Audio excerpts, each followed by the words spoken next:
बंदी छोड़ सतगुरु रामपाल जी परमेश्वर जी की जय हो।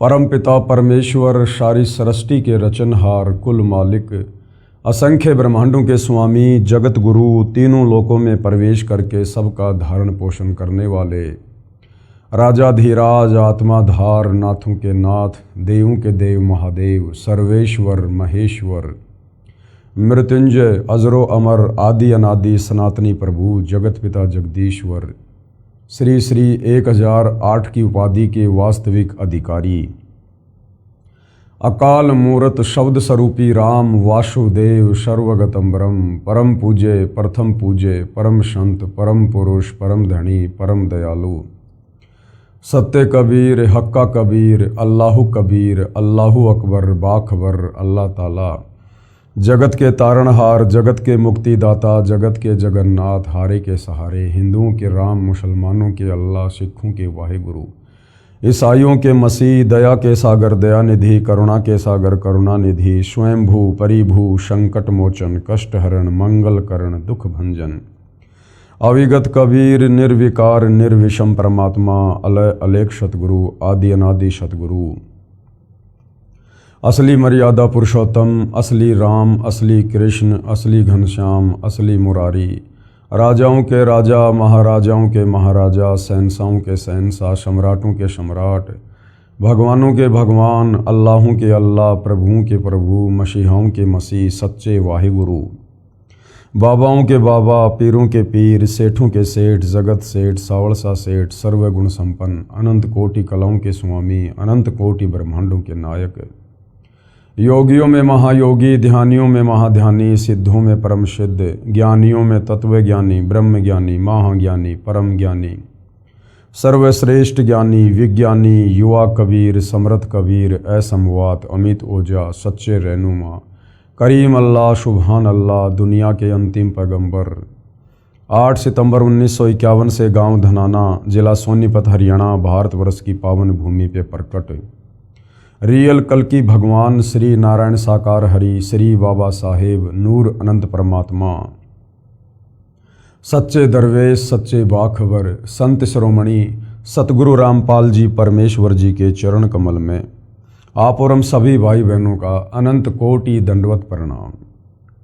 सत्साई भाई और बहनों, बहुत बड़ी दया बहुत बड़ी मेहर पूज्य गुरुदेव भगवान की परमेश्वर रामपाल जी की जिनके शुभ आशीर्वाद से विशेष आशीर्वाद से वीवीआईपी आशीर्वाद से पवित्र पुस्तक कबीर बड़ा या कृष्ण जो परम पूज्य सतगुरु रामपाल जी के सत्संगों के संग्रह के ऊपर बनी है, जो हिंदू धर्म के चारों वेद पवित्र गीता जी और 18 पुराणों के ज्ञान का निष्कर्ष निकाल कर बनाई गई है। इस पवित्र पुस्तक को पढ़ने के बाद यदि आप परम पूज्य सतगुरु रामपाल जी के चरणों में आकर नाम उपदेश ग्रहण करते हैं तो इस जन्म में आपके मोक्ष प्राप्ति में कोई संशय किसी प्रकार का नहीं है। साथ में आपकी 101 पीढ़ियों का भी उद्धार होगा, क्योंकि उनको भी भक्ति मार्ग मिलेगा, मोक्ष मार्ग मिलेगा।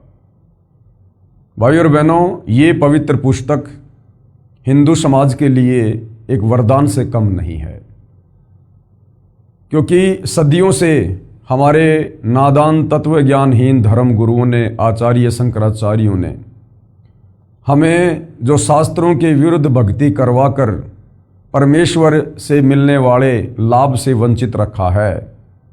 अब ये पवित्र पुस्तक कबीर बड़ा या कृष्ण सबसे पहले तो ये साबित करेगी कि वास्तव में भगवान कौन है जिसकी भक्ति करनी चाहिए, क्योंकि भक्ति तो उस समय शुरू होती है जब हमें पहले भगवान का पता चलता है। सतयुग त्रेता द्वापर कलयुग 5000 वर्ष बीत चुका है। आज तक किसी भी धर्म के किसी भी धर्म गुरु ने परमात्मा चाहने वाली आत्माओं को परमेश्वर के विषय में नहीं बताया, परमेश्वर की परिभाषा के विषय में भी नहीं बताया, ना आत्मज्ञान के विषय में बताया, ना परमात्म ज्ञान के विषय में बताया। अब ठीक का समय आने पर स्वयं सारी सृष्टि के सृजनहार कबीर परमेश्वर सतगुरु रामपाल जी के रूप में धरती पर प्रकट हैं और सर्व धर्मों के धर्मशास्त्रों का निष्कर्ष निकालकर अपने सत्संगों के माध्यम से और पवित्र पुस्तकों के माध्यम से परमात्मा चाहने वाली आत्माओं के समक्ष पेश कर दिया है। अब ये हम आत्माओं के ऊपर निर्भर करेगा कि हम परमेश्वर चाहते हैं या फिर यहीं युगों युगों इस काल के कर्म बंधनों में जकड़े रहकर कष्ट उठाना चाहते हैं। तो इस पवित्र पुस्तक कबीर बड़ा या कृष्ण को पढ़ने के बाद अवश्य आपकी आत्मा जागृत होगी, यदि आपने भक्ति भाव से निष्पक्ष होकर रुचि लेकर इस पुस्तक को पढ़ा तो। अभी तक इस पुस्तक के ऊपर 10 वीडियो बन चुके हैं। इसी श्रृंखला में आज हमारा ये 11वें नंबर का वीडियो है। प्रत्येक वीडियो हमें अध्यात्म के विषय में बहुत कुछ बता रहा है। भाइयों और बहनों, इस पवित्र पुस्तक कबीर बड़ा या कृष्ण के ऊपर जो टॉपिक चल रहा है बहुत ही महत्वपूर्ण टॉपिक है। ऐसा ज्ञान, ऐसी रोचक कथाएं आपने अपनी जिंदगी में कभी नहीं सुना होगा। टॉपिक चल रहा है जनता की अदालत में, और जनता की अदालत में वर्तमान में जनता ही जज है, क्योंकि जनता शिक्षित है, एजुकेटेड है, अपनी आंखों से शास्त्रों में लिखी सच्चाई देखकर सत्य से परिचित हो सकती है, सत्य को स्वीकार कर सकती है। इसलिए सतगुरु रामपाल जी ने इस पवित्र पुस्तक में जनता की अदालत में जज भी जनता को ही बनाया है। मुकदमा है कबीर बड़ा या कृष्ण। श्री कृष्ण जी के पक्ष में खड़े होकर उनके जो वकील साहिबान हैं, उनकी एक लंबी चौड़ी फौज है, अर्थात हिंदू धर्म के सभी आचार्य, शंकराचार्य, संत, महंत, मंडलेश्वर श्री कृष्ण जी की तरफ से कोर्ट में उनका मुकदमा उनके वकील बनकर लड़ रहे हैं। दूसरी तरफ कबीर परमेश्वर जी, सारी सृष्टि के मालिक, वे स्वयं ही अपने अन्य रूप में अपने वकील हैं। यानी वर्तमान में वह कबीर परमेश्वर सतगुरु रामपाल जी के रूप में लीला कर रहे हैं, तो वे स्वयं ही अपने वकील हैं। और मुद्दा क्या है, मामला क्या है? श्री कृष्ण जी उर्फ विष्णु जी के वकीलों का कहना है, हिंदू धर्म गुरुओं का कहना है कि हमारे जितने भी हिंदू धर्म ग्रंथ हैं, 4 वेद है, पवित्र गीता जी है, 18 पुराण है, जितने भी उपनिषद हैं, शास्त्र हैं, इनमें श्री कृष्ण उर्फ विष्णु जी को परमपिता परमेश्वर बताया गया है, और श्री कृष्ण जी से ऊपर और कोई भगवान, कोई परमात्मा नहीं है। और ये श्री कृष्ण उर्फ विष्णु जी ये अजरो अमर हैं, अविनाशी हैं, इनके कोई माता पिता नहीं हैं, और इन्हीं की भक्ति करने से मोक्ष बता रहे हैं। दूसरी तरफ कबीर जी के वकील सतगुरु रामपाल जी ने जिन हिंदू धर्म ग्रंथों का हवाला देकर श्री कृष्ण जी के वकीलों ने श्री कृष्ण उर्फ विष्णु जी को अजरो अमर, अविनाशी, बिना माँ बाप का परमात्मा बताया है, उन्हीं हिंदू धर्म ग्रंथों को जनता के सामने अदालत में दिखाकर कबीर जी के वकील सतगुरु रामपाल जी ने उन लोगों की सिट्टी पिट्टी गुम कर दी है, उनके दांत खट्टे कर दिए हैं। और जनता ने अपनी आंखों से देखा श्रीमद् भगवत गीता में, श्री देवी महापुराण में, श्री शिव महापुराण में कि ब्रह्मा विष्णु महेश ये तीनों देवता नाशवान हैं, ये अविनाशी नहीं हैं, ये स्वयं अपनी जन्म और मृत्यु स्वीकार कर रहे हैं। गीता ज्ञान देने वाला ब्रह्म भी अपने जन्म और मृत्यु स्वीकार कर रहा है। ये ब्रह्मा विष्णु महेश खुद देवी दुर्गा को अपनी माँ और इस काल ब्रह्म को अपना पिता बता रहे हैं। तो भरी अदालत में जनता ने जब सारे सबूत देखे तो जनता को वास्तव में यकीन हुआ कि सदियों से जो गूढ़ सच्चाई हमारे धर्म ग्रंथों में विद्वान थी, लेकिन हमारे ये नादान धर्म गुरु ये केवल एक संस्कृत भाषा के विद्वान थे, इन्हें तत्व ज्ञान नहीं था, जिस कारण से संकेतों में लिखी हुई, कोड वर्ड में लिखी हुई 4 वेदों का सार पवित्र गीता जी के अनुवाद को करते समय भी इन्होंने गलतियां की और यथार्थ अनुवाद जनता को करके नहीं दे पाए, और जनता को शास्त्र विरुद्ध साधना पर लगाकर रखे हुए थे। अब धीरे धीरे जनता की आंखें खुल रही हैं और जनता जान रही है, पहचान रही है कि वास्तव में समर्थ भगवान तो कबीर जी ही हैं। और धीरे धीरे कबीर जी के वकील सतगुरु रामपाल जी से जनता अदालत में अध्यात्म को लेकर प्रश्न कर रही है, और सतगुरु रामपाल जी एक एक प्रश्न का सटीक और प्रमाणित जवाब दे रहे हैं। इसी प्रश्नोत्तरी में अब आगे कबीर जी के वकील सतगुरु रामपाल जी कबीर परमेश्वर जी की अमृतवाणी से सृष्टि रचना को समझा रहे हैं कि कबीर परमेश्वर जी की अमृतवाणी में जब ये 650 साल पहले बनारस के काशी में लहर तारा तालाब पर कमल के विकसित फूल पर शिशु रूप में प्रकट हुए और बड़े होने की लीला करते हुए 120 वर्ष तक उन्होंने अपने तत्व ज्ञान का प्रचार किया। और जो ज्ञान उन्होंने बताया, जो सिंपल भाषा में था, कबीर वाणियों में था, लोकोक्तियों में था, मुहावरों में था, दोहों में था, शब्दों में था, जिस ज्ञान को 650 साल पहले कबीर जी को अनपढ़ कहकर, एक जुलाहा कहकर हमारे इन संस्कृत के तथाकथित विद्वानों ने उनको रिजेक्ट कर दिया, आज उन्हीं कबीर परमेश्वर जी की वो वाणियाँ, वो तत्व ज्ञान इन तमाम हिंदू धर्म ग्रंथों में लिखा हुआ देखकर जनता दांतों तले उंगली दबा रही है कि कबीर जी तो वास्तव में परमात्मा थे, परमेश्वर थे। और परमेश्वर सर्वज्ञ होते हैं, सर्व भाषाओं के ज्ञाता होते हैं, उन्हें पढ़ने लिखने की आवश्यकता नहीं पड़ती है। तो हमारे नादान धर्म गुरु धरती पर आए, परमेश्वर को भी नहीं जान पाए, नहीं पहचान पाए।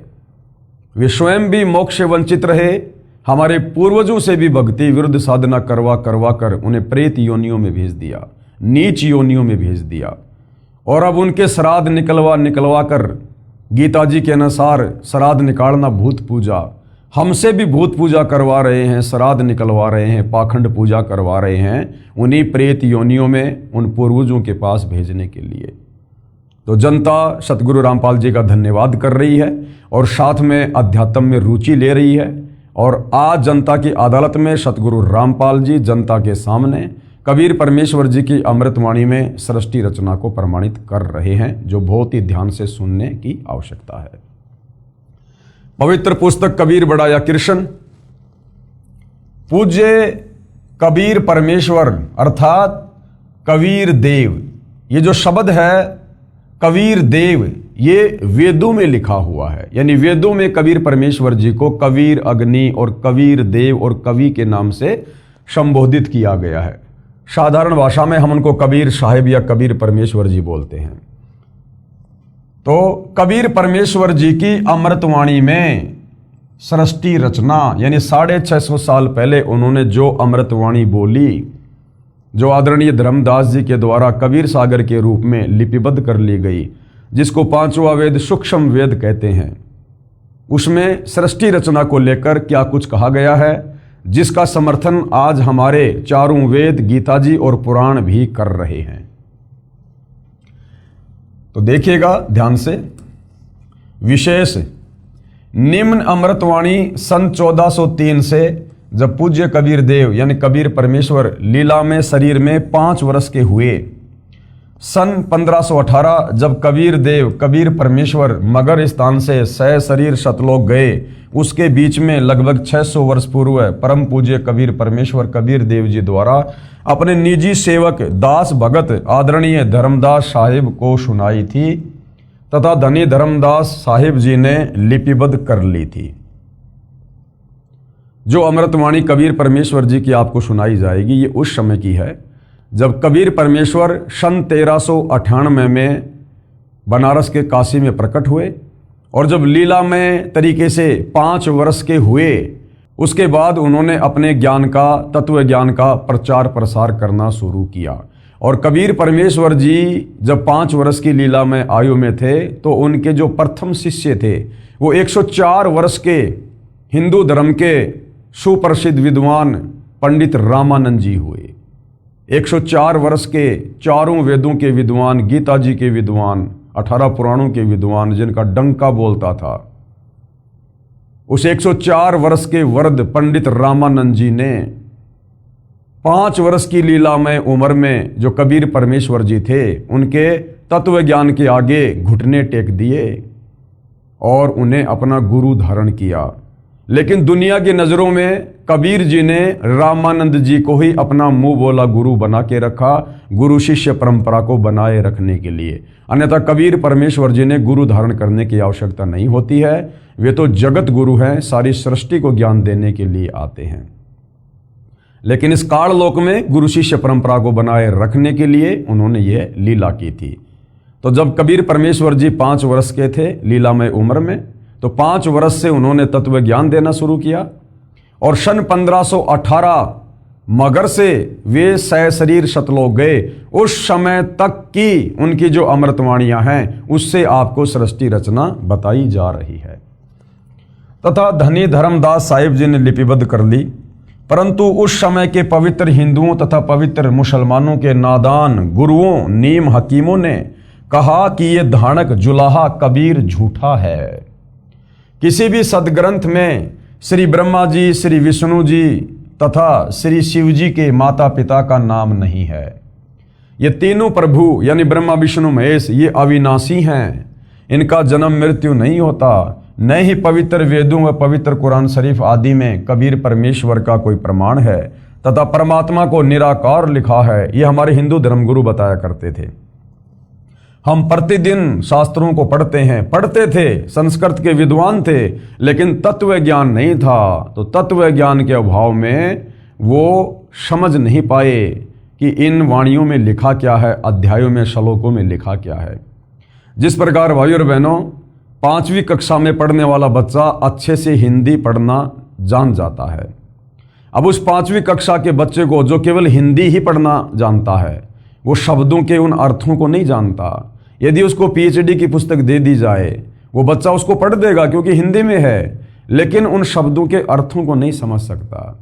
इसी प्रकार ये हमारे नादान आचार्य शंकराचार्य धर्मगुरु ये केवल भाषा विशेष के ज्ञाता थे, इनको तत्व ज्ञान नहीं था। ये संकेतों को समझने में सक्षम नहीं थे, जिस कारण से जैसा इनको समझ में आया मनमुखी रूप से सदग्रंथों की व्याख्या करके अनुवाद करके इन्होंने समाज में वो फैला दिया, वो परोस दिया। एक प्रकार से रायता फैला दिया इन्होंने, अर्थात शास्त्र विरुद्ध साधना समाज में फैला दी। भोली आत्माओं ने उन विचक्षणों अर्थात चतुर गुरुओं पर विश्वास कर लिया कि सचमुच ये कबीर धानक तो अशिक्षित है तथा हमारे गुरुजी शिक्षित हैं, सत्य कह रहे होंगे। आज वही सच्चाई प्रकाश में आ रही है। ये नादान धर्मगुरु उस समय कह दिया करते थे अपनी बात को ऊपर रखने के लिए, जबकि कबीर परमात्मा इन धर्मगुरुओं को कहा करते थे कि पंडित जी देखो तुम्हारी आंखों के सामने ग्रंथ है। कबीर परमेश्वर अध्याय बताया करते थे, श्लोक बताया करते थे कि देखो कहाँ क्या लिखा हुआ है ब्रह्मा विष्णु महेश की माता पिता के बारे में, इनकी जन्म और मृत्यु के बारे में। वो पंडित लोग गुरु लोग देख लिया करते थे और जान लिया करते थे कि वास्तव में कबीर जी जो कह रहे हैं वैसा ही लिखा हुआ है। लेकिन अहंकार वश, मान बढ़ाई वश, काल प्रेरणा वश कि कहीं हमारा धार्मिक धंधा फैल ना हो जाए, रोजी रोटी खत्म ना हो जाए, जिस कारण से उन्होंने ये कहकर उस समय की जो अनपढ़ जनता थी उनको बरगला दिया, भ्रमित कर दिया कि देखो रे लोगों ये कबीर जुलाहा झूठ बोलता है, ये तो अनपढ़ है, इसको तो संस्कृत आती नहीं और हमारे सारे सदग्रंथ संस्कृत भाषा में हैं। तो आम व्यक्ति इस बात को बिल्कुल पक्का समझ लिया करते थे, मान लिया करते थे कि वास्तव में कबीर जी तो जुलाहा है, ये तो अनपढ़ है, संस्कृत आती नहीं, इसे क्या पता शास्त्रों में क्या लिखा है, कबीर जी झूठ बोल रहे हैं और हमारे गुरु जी सही कह रहे हैं। इस प्रकार से उन नादान धर्म गुरुओं की दाल गली रही। लेकिन भाइयों और बहनों ऐसा भी नहीं है कि परमात्मा कोई कमज़ोर थे या कमज़ोर साबित हो गए थे। वो समय नहीं था इन धर्मशास्त्रों की सच्चाई जन जन के सामने उजागर करने की, वो समय नहीं था भाइयों और बहनों। समय परमात्मा ने वर्तमान का निर्धारित किया हुआ था कि जब आवे 5505 तब ये वचन मेरा होगा साचा। ये कलयुग की बिचली पीढ़ी कबीर परमात्मा का निर्धारित समय है सत्य को उजागर करने का, धर्मशास्त्रों में लिखी सच्चाई को जन जन तक पहुंचाने का। तो अब वही कबीर परमेश्वर सतलोक से चलकर 8 सितंबर 1951 में गांव धनाना जिला सोनीपत हरियाणा में प्रकट हैं सतगुरु रामपाल जी के नाम से, और उन्होंने सन 1994 से इन शास्त्रों में लिखी सच्चाई जन जन को बताना शुरू की और आज लाखों में करोड़ों में उनके फॉलोवर हैं। और जो सतज्ञान आज सतगुरु रामपाल जी ने बताया है वो आज इस पृथ्वी पर अन्य किसी धर्मगुरु के पास नहीं है और ना उन्होंने कभी अपने शिष्यों को कभी ये ज्ञान बताया। तो इससे साबित होता है कि धरती पर स्वयं कबीर परमेश्वर सतगुरु रामपाल जी के रूप में प्रकट हैं और ये सर्वज्ञ परमात्मा है, जगत गुरु हैं, तत्वदर्शी संत है और इनके अलावा किसी और के पास वर्तमान में मोक्ष मार्ग नहीं है। आज वही सच्चाई प्रकाश में आ रही है सतगुरु रामपाल जी के अथक प्रयासों से तथा अपने सर्व पवित्र धर्मों के पवित्र सदग्रंथ साक्षी हैं। इससे सिद्ध है कि पूर्ण परमेश्वर सर्व सृष्टि रचनहार कुल करतार तथा सर्वज्ञ कबीर देव यानी कबीर परमेश्वर ही हैं, जो काशी बनारस में कमल के फूल पर प्रकट हुए तथा 120 वर्ष तक वास्तविक तेजों में शरीर के ऊपर मानव सदृश से शरीर हल्के तेज का बनाकर रहे तथा अपने द्वारा रची सृष्टि का ठीक ठीक वास्तविक तत्व ज्ञान देकर शरीर सतलोक चले गए। कृपया प्रेमी पाठक पढ़ें निम्न अमृतवाणी परमेश्वर कबीर साहिब जी द्वारा उच्चारित। तो सृष्टि रचना के विषय में कुछ वाणियां हैं जो कबीर परमेश्वर जी ने 650 साल पहले कही थी। जो उनके जो परम भगत थे उस समय आदरणीय धर्मदास जी, उन्होंने कबीर सागर के रूप में वाणियों को लिपिबद्ध किया जो वर्तमान में हमारे सामने प्रकट हैं। क्या लिखा है? धर्मदास ये है जग बोराना, धर्मदास ये सारी दुनिया बेखबर है परमात्मा से, तत्व ज्ञान से, और कोई न जाने ये पद परवाना। पद परवाना, पद यानी भक्ति की वास्तविक जानकारी, वे ऑफ वर्शिप। उस भक्ति की वास्तविक जानकारी यहां पर किसी के पास नहीं है, किसी धर्म में, किसी धर्म गुरु के पास नहीं है। धर्मदास ये जग बोराना, कोई न जाने पद निर्वाणा, यानी मोक्ष पद के विषय में कोई नहीं जानता यहां। यही कारण मैं ये कथा पसारा, इसी कारण धर्मदास मैंने ये तत्व ज्ञान दिया है, तेरे को ये कथाएं सुनाई है मैंने। और जग से कहिए एक राम नियारा, जग यानी संसार, संसार में केवल श्री राम, दशरथ पुत्र श्री राम, कौशल्या का बेटा श्री राम जो त्रेता युग में आया। तो परमात्मा कह रहे राम राम शब जगत बखाने, आदि राम कोई बिरला जाने। वास्तव में वो आदि राम, सारी सृष्टि की रचना करने वाला राम, वो दशरथ पुत्र श्री राम नहीं है। उसका तो जन्म ही त्रेता युग में हुआ था। सतयुग में भी इंसान थे, राम नाम की भक्ति करते थे, तो सतयुग में तो कोई श्री रामचंद्र जी को जानता ही नहीं था। तो वास्तविक राम वो कबीर राम है। और ये कबीर परमात्मा चारों युगों में आते हैं। यही कबीर परमेश्वर जो 650 साल पहले अपने वास्तविक नाम, वैदिक नाम कबीर देव से आए, सतयुग में ये सतसुकृत ऋषि के नाम से आए, यही तत्व ज्ञान दिया। त्रेता में मुनिंदर ऋषि के नाम से आए, द्वापर में करुणा में ऋषि के नाम से आए, और कलयुग में वैदिक नाम कबीर नाम से आए। परमेश्वर की वाणी है, सतयुग में सत सुकृत कह टेरा, और त्रेता नाम मुनिंदर मेरा, द्वापर में करुणा में कहाया, और कलयुग में नाम कबीर धराया। यानी चारों युगों में परमात्मा भिन्न भिन्न नाम से आए, और वर्तमान में वही कबीर भगवान इस कलयुग की बिचली पीढ़ी में मोक्ष के प्राइम टाइम में सतगुरु रामपाल जी के नाम से प्रकट हैं, विद्यमान है, और वही अपना तत्व ज्ञान दे रहे हैं।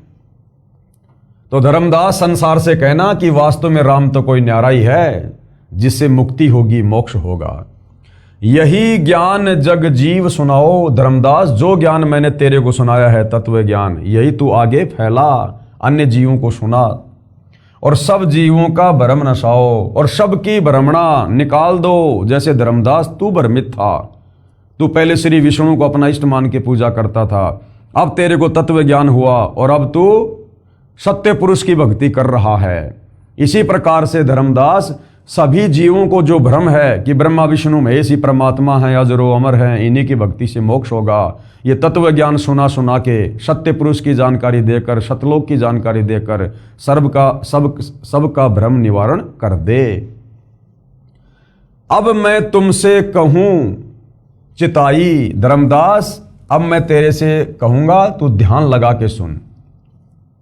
त्रिदेवन की उत्पत्ति भाई, ये त्रिदेवन यानी ब्रह्मा विष्णु महेश तीनों देवताओं की उत्पत्ति, इनका जन्म कैसे हुआ, इनकी माँ कौन है, इनका बाप कौन है, ये कितने भगवान है। अब मैं तुझे इन तीनों देवताओं ब्रह्मा विष्णु महेश की उत्पत्ति के विषय में बताता हूँ, जिनको अजरो अमर और अविनाशी ये हमारे नादान धर्म गुरु कहकर शास्त्र विरुद्ध साधना लोगों से करवा रहे हैं। कुछ संक्षेप कहूँ गहराई, सब संशय तुमरे मिट जाई। धर्मदास, कुछ मैं संक्षेप में ये बातें तुम्हें बताऊंगा जिससे तुम्हारा संशय समाप्त हो जाएगा भक्ति और भगवान को लेकर। भरम गए जग वेद पुराणा, आदि राम का भेद न जाना। भरम गए जग वेद पुराना और आदि राम का भेद न जाना। ये वेदों को पढ़ पढ़ के दुनिया भ्रमित हो रही है, लेकिन उस आदि राम का, सबसे पहले वाले राम का, पूर्ण ब्रह्म परमेश्वर का, सारी सृष्टि के मालिक का किसी को भी ज्ञान नहीं है। उसका भेद कोई भी नहीं जान पाया, वेद पढ़ने वाले भी नहीं जान पाए।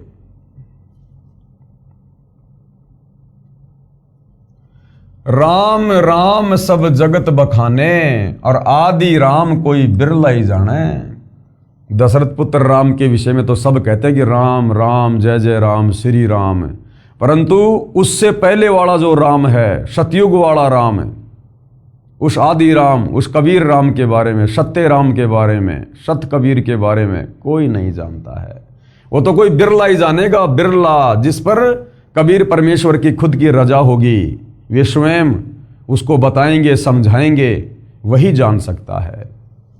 ज्ञानी सुने तो हृदय लगाई, यदि मेरे द्वारा बताई गई इस सृष्टि रचना को, इस तत्व ज्ञान को धर्मदास, यदि कोई ज्ञानी व्यक्ति सुनेगा, समझेगा, तो वो तो सौ सौ शुक्र मनाएगा। हृदय लगाई कि हे भगवान, ऐसा ज्ञान हमारे शास्त्रों में हर बात का प्रमाण है, आज से पहले सुना ना देखा, तो कहते हैं वो तो हृदय लगाएगा, वो तो प्रसन्न होगा, खुश होगा, सौ सौ गुण गाएगा। और इसी ज्ञान को यदि मूर्ख सुने तो गम ना पाई, और कोई मूर्ख सुनेगा तो कहेगा नहीं नहीं झूठ बोल रहे हैं, कोई सच्चाई नहीं है। माँ अष्टंगी और पिता निरंजन। ब्रह्मा विष्णु महेश की माँ कौन है? अष्टंगी, 8 भुजा वाली दुर्गा। और ब्रह्मा विष्णु महेश का पिता कौन है? निरंजन, यानी ज्योति निरंजन, काल ब्रह्म। वे जमदारुण वंशन अंजन, पहले कीन निरंजन राई। कबीर परमात्मा ने सबसे पहले सतलोक में अपने वचन से, अंडे से निरंजन की यानी काल की उत्पत्ति की, और पीछे से माया उपजाई, और उसके बाद में परमात्मा ने माया यानी ये दुर्गा अष्टंगी, इसको बनाया। सृष्टि रचना से आप भाई बहनों को अच्छे से पता है कि सबसे पहले जिस हंस आत्मा ने काल के 21 ब्रह्मांड में उसके साथ जाने के लिए हाथ खड़ा किया था, उस हंस आत्मा को परमात्मा ने एक युवा लड़की बनाया, जिसको आदि माया और ये दुर्गा कहा जाता है। माया रूप देख अति शोभा और देव निरंजन तन मन लोभा। दुर्गा के उस युवा रूप रंग को देखकर और ये ज्योति निरंजन उसके ऊपर आसक्त हो गया, अपना तन मन, अपना सब कुछ होशो हवास खो बैठा। कामदेव धर्मराय सताए, यानी ये रजोगुण के वशीभूत हो गया ज्योति निरंजन काल, और देवी को तुरंत ही दरखाए। और दुर्गा के साथ में जैसे इसने बदतमीजी बलात् करने का प्रयास किया, उसी समय दुर्गा सूक्ष्म रूप बनाकर काल के ज्योति निरंजन के पेट में गई, और वहां से परमात्मा जी से अरदास करी कि हे कबीर परमेश्वर मेरी रक्षा करो। पेट से देवी करी पुकारा, वहां सूक्ष्म रूप में काल के पेट से देवी दुर्गा ने कबीर परमात्मा से अर्ज की, हे साहेब मेरा करो उबारा, हे परमात्मा मेरी रक्षा करो, मुझे बचाओ। टेर सुनी तब हम तहां आए, जब दुर्गा की आवाज सुनी, वो पुकार सुनी, तब कबीर परमात्मा कहते हैं हम वहां पर आए और अष्टंगी के बंद छुड़वाए। अष्टंगी यानी दुर्गा 8 भुजा वाली, काल के पेट से उसको परमात्मा जी ने बाहर निकाला। सतलोक में कीन्या दुराचारी, दुराचारी सतलोक में इस काल ने, ज्योति निरंजन ने दुर्गा के साथ में, क्योंकि दुर्गा भी कबीर परमेश्वर के वचन से उत्पन्न और काल भी कबीर परमेश्वर के वचन से उत्पन्न, दोनों आपस में भाई बहन हुए। तो काल ने दुर्गा के साथ में जबरदस्ती करने का प्रयास किया, उसको परमेश्वर ने दुराचार की संज्ञा दी है, दुराचार की। तो इस ज्योति निरंजन ने दुर्गा के साथ में जबरदस्ती की, जिस कारण काल निरंजन दीन्या निकारी, कबीर परमात्मा ने इस ज्योति निरंजन काल को श्राप दे दिया कि आज के बाद तेरा नाम काल होगा और तू रोजाना 1,00,000 मानव शरीरधारी आत्माओं के सूक्ष्म शरीर से निकली वासना खाएगा और निकल जा यहाँ से सतलोक से। और 16 संकोश की दूरी पर सतलोक से 21 ब्रह्मांड सहित उसको भेज दिया, निकाल दिया। माया समेत दिया भगाई, दुर्गा सहित, क्योंकि दुर्गा ने भी गलती की। सतलोक में सारे आनंद थे, सारे ठाठ बाट थे, लेकिन काल के साथ जाने के लिए उसने हाथ खड़ा किया, स्वीकृति दी, पतिव्रता पद से गिर गई, जिस कारण से परमात्मा ने दुर्गा और काल को दोनों को 21 ब्रह्मांड सहित सतलोक से 16 संकोश की दूरी पर निकाल दिया।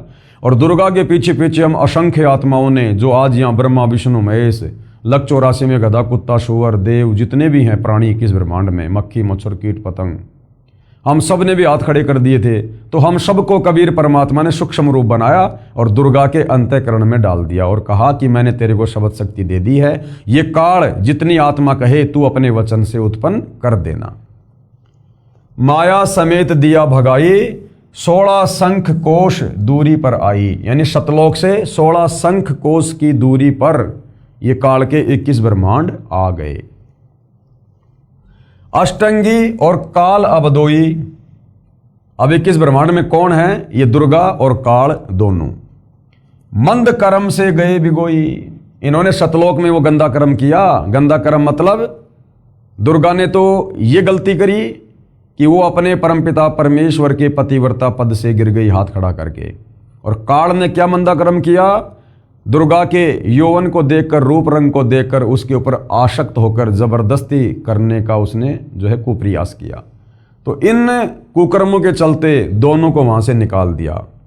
और हम जितनी भी आत्माएं थी, हमने भी काल के साथ उसके 21 ब्रह्मांड में आने के लिए हाथ खड़ा किया, तो हमने भी सजा पाई। धर्म राय को हिकमत कीन्या और नख रेखा से भग कर लेना। अब धर्म राय इस काल को कहते हैं। इसने कहा था कि भगवान मैं सत्य का राज करूंगा, जो जैसा कर्म करेगा 21 ब्रह्मांड में उस प्राणी को वैसा ही मैं फल दूंगा, मैं धर्म का राज करूंगा, सत्य का राज करूंगा, इसलिए काल को धर्म राय भी कहते हैं।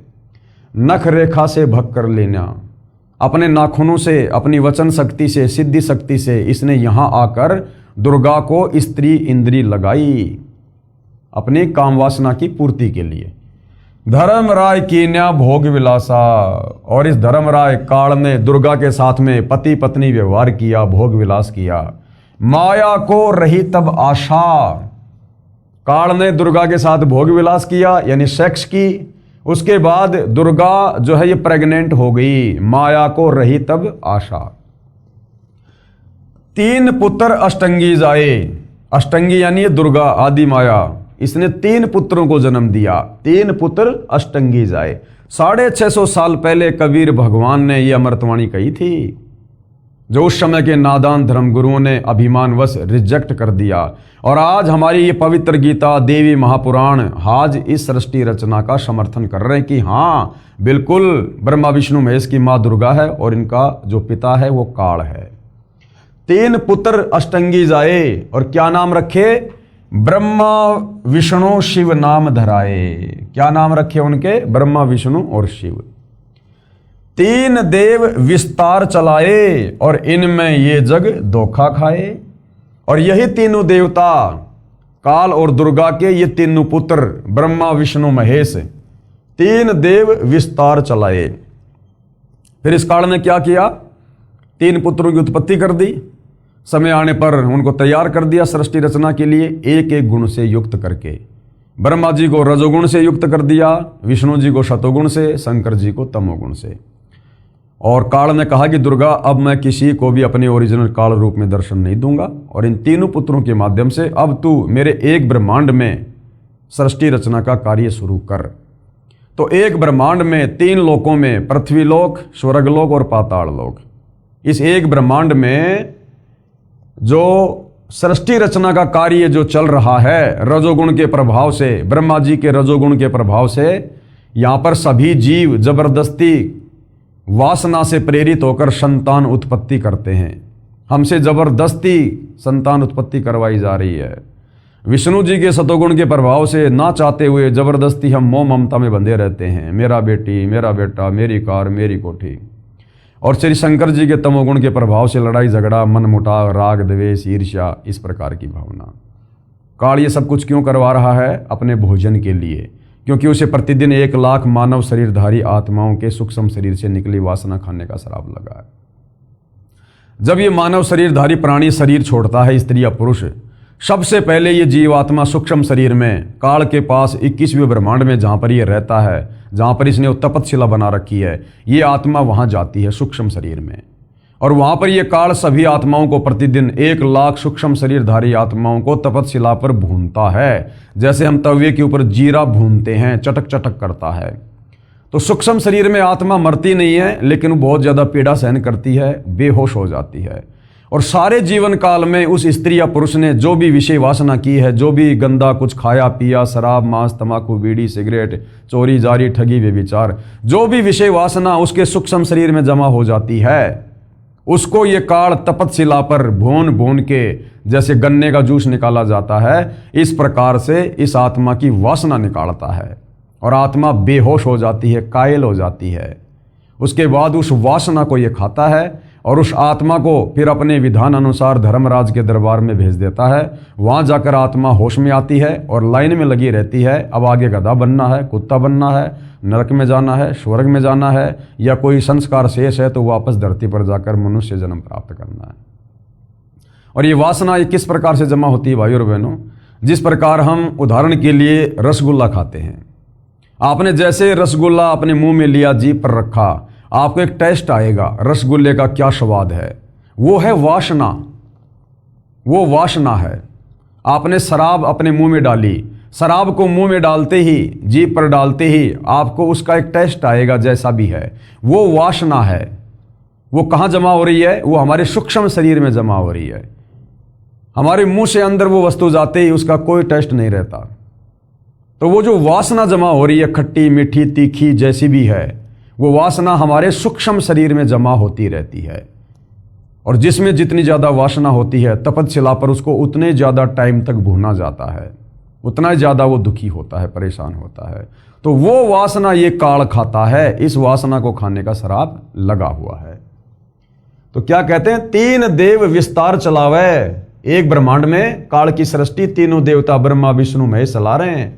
इनमें ये जग धोखा खावे और ये ब्रह्मा विष्णु महेश को ही पूर्ण ब्रह्म परमात्मा मान के, भगवान मान के, क्योंकि काल तो सबके सामने आता नहीं, उसने सौगंध खा रखी है कि मैं तो मेरे काल रूप में किसी को दर्शन दूंगा नहीं। अगर मेरे तीनों बेटों ब्रह्मा विष्णु महेश को सच्चाई का पता चल गया तो मेरे लिए फिर ये संतान उत्पत्ति करना, ये काम ये बंद कर देंगे, फिर मैं खाऊंगा क्या? तो दुर्गा को इसने सख्त हिदायत दे रखी है कि दुर्गा मेरे बारे में, औरों को तो छोड़ो, मेरे तीनों बेटे ब्रह्मा विष्णु महेश को भी हकीकत का मत बता देना कि बेटा तेरा बाप पहले सतलोक में रहता था, ऐसे ऐसे तेरे बाप ने तप किया, गलती की, फिर तेरे बाप को कबीर भगवान ने शराप दिया, उस शराप के चलते फिर ये तुम्हारे से ये गंदा कर्म करवा रहा है। तो दुर्गा को भी इसने डरा रखा, धमका रखा कि अगर मेरा भेद मेरे पुत्रों को भी दे दिया तो मेरे से बुरा कोई नहीं होगा। तो ब्रह्मा विष्णु महेश को अपनी माँ का तो पता है कि दुर्गा है, लेकिन बाप का नहीं पता। अरे जिसको अपने बाप का नहीं पता, हम उनको भगवान मान के पूज रहे हैं। तो काल के एक ब्रह्मांड में 3 लोक की सृष्टि ब्रह्मा विष्णु महेश चला रहे हैं और सभी जीव इन्हीं को भगवान मानकर कर्म बंधनों में उलझे हुए हैं। पुरुष गम कैसे कोई पावे? अब बताओ 21 ब्रह्मांड में उस पुरुष यानी असली भगवान कबीर के बारे में कोई कैसे जान पाएगा? ब्रह्मा विष्णु महेश को तो पता नहीं है, दुर्गा काल के डर से बताती नहीं है और काल किसी को बताएगा नहीं। अगर पता चल गया तो सारे जीव सतलोक चले जाएंगे, फिर इसके भोजन का क्या होगा? तो परमात्मा कहते हैं अब बताओ 21 ब्रह्मांड में किसी को उस भगवान के बारे में, सारी सृष्टि के मालिक के बारे में, सतलोक के राजा कबीर के बारे में कैसे पता चले? इसलिए वो कबीर परमात्मा खुद ही चलकर धरती पर संत रूप में, तत्वदर्शी संत रूप में आता है, अपने आप को छुपाता है कि मैं तो भगवान का भेजा हुआ हूं, मैं तो उसका दास हूं, उसका नौकर हूं, ताकि हम उसके ज्ञान को समझें।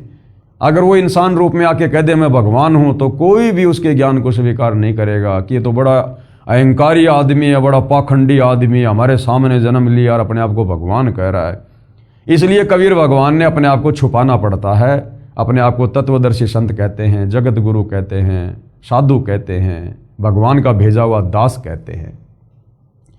पुरुष गम कोई कैसे पावे, ये काल निरंजन जग ब्रह्मावे।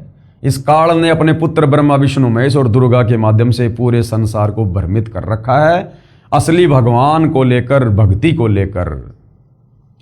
3 लोक, पृथ्वी लोक, पाताल लोक और स्वर्ग लोक, 3 लोक अपने सुत दीन्या, अपने सुत यानी अपने बेटों को दे दिए 3 लोक एक ब्रह्मांड में, पृथ्वी पाताल स्वर्ग। यहां का स्वामी बना दिया इनको, एक एक गुण का, रजोगुण का ब्रह्मा जी को, शतोगुण का विष्णु जी को, तमोगुण का शंकर जी को, और सारे जीव इन्हीं को भगवान मानकर पूज रहे हैं। और शून्य निरंजन बाशालीन्या, और ये निरंजन ज्योति निरंजन काल, इसने शून्य में, शून्य यानी 21 ब्रह्मांड में सबसे ऊपर की जो जगह है जहां पर यह तपस्या बनाकर रहता है, वहां फिर ये निवास करने लगा। अलख निरंजन सुन ठिकाना, इस अलख निरंजन, अब इसको ये अलख निरंजन क्यों कहने लग गए? क्योंकि चारों वेदों में और पवित्र गीता जी में केवल इस ब्रह्म तक की साधना का ही मंत्र है, यानी काल का ओम मंत्र ही है चारों वेदों में। जानकारी तो उस पूर्ण परमात्मा की है, लेकिन जो प्राप्ति का मंत्र है वो केवल ओम मंत्र है। यजुर्वेद अध्याय 40 मंत्र 10 और 15 और गीता अध्याय 8 श्लोक नंबर 13। ओम इति एक अक्षर ब्रह्म व्यवहारण माम अनुस्मरण, ये परियाति तजन देहम सयाति परमाम गतम। तो हमारे ऋषि मुनियों ने, महात्माओं ने क्या किया? वेदों को पढ़ा। सबसे पहले तो श्री ब्रह्मा जी ने वेदों को पढ़ा, विष्णु जी ने पढ़ा, शंकर जी ने पढ़ा, ओम मंत्र मिला। तो इन्होंने सोचा कि बस यही परमात्मा है, यही भगवान है जिसका तेजोमय शरीर है। इन्होंने क्या किया? ओम नाम की साधना की और तप किया। अब ओम नाम इस काल का, काल ने सौगंध खा रखी है, मैं किसी को दर्शन दूंगा नहीं, चाहे जप करो चाहे तप करो। तो बेचारे थक गए, तप कर करके थक गए, समाधि लगा लगा के तीनों। इनको दर्शन नहीं हुए ओम नाम वाले भगवान के, काल के, ब्रह्म के। इनको और ही कुछ दिखाई देने लग गया, ज्योति व्याति कोई प्रकाश दिखाई देने लग गया। काल ने भ्रमित कर दिया।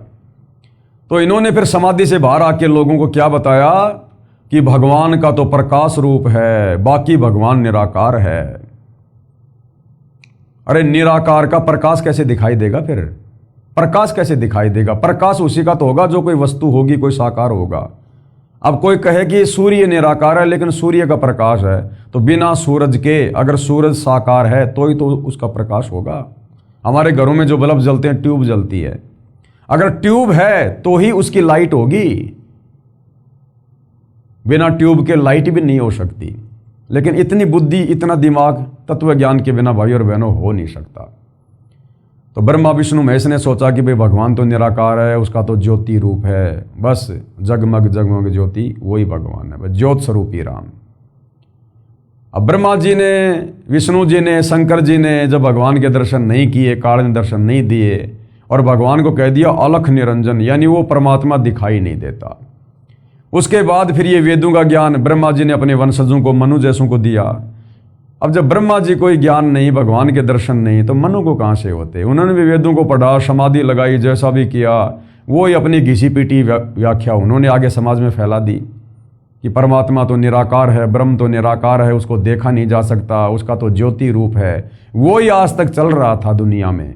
अब सतगुरु रामपाल जी ने आकर बताया कि ये तुम्हारा ब्रह्म, ये अलख निरंजन, ये साकार है, मनुष्य दृश्य है, इसका काल रूप है, लेकिन इसकी मजबूरी है, ये किसी को दर्शन नहीं देता, इसने सौगंध खा रखी है। गीता अध्याय 11 श्लोक नंबर 46-47 पढ़ लेना कि मैं किसी को भी दर्शन नहीं दूंगा, किसी को भी। तो अलख निरंजन सुन ठिकाना, इस ज्योति निरंजन का ठिकाना कहाँ है? सुन में, 21वें ब्रह्मांड की जो सुन है वहां रहता ये।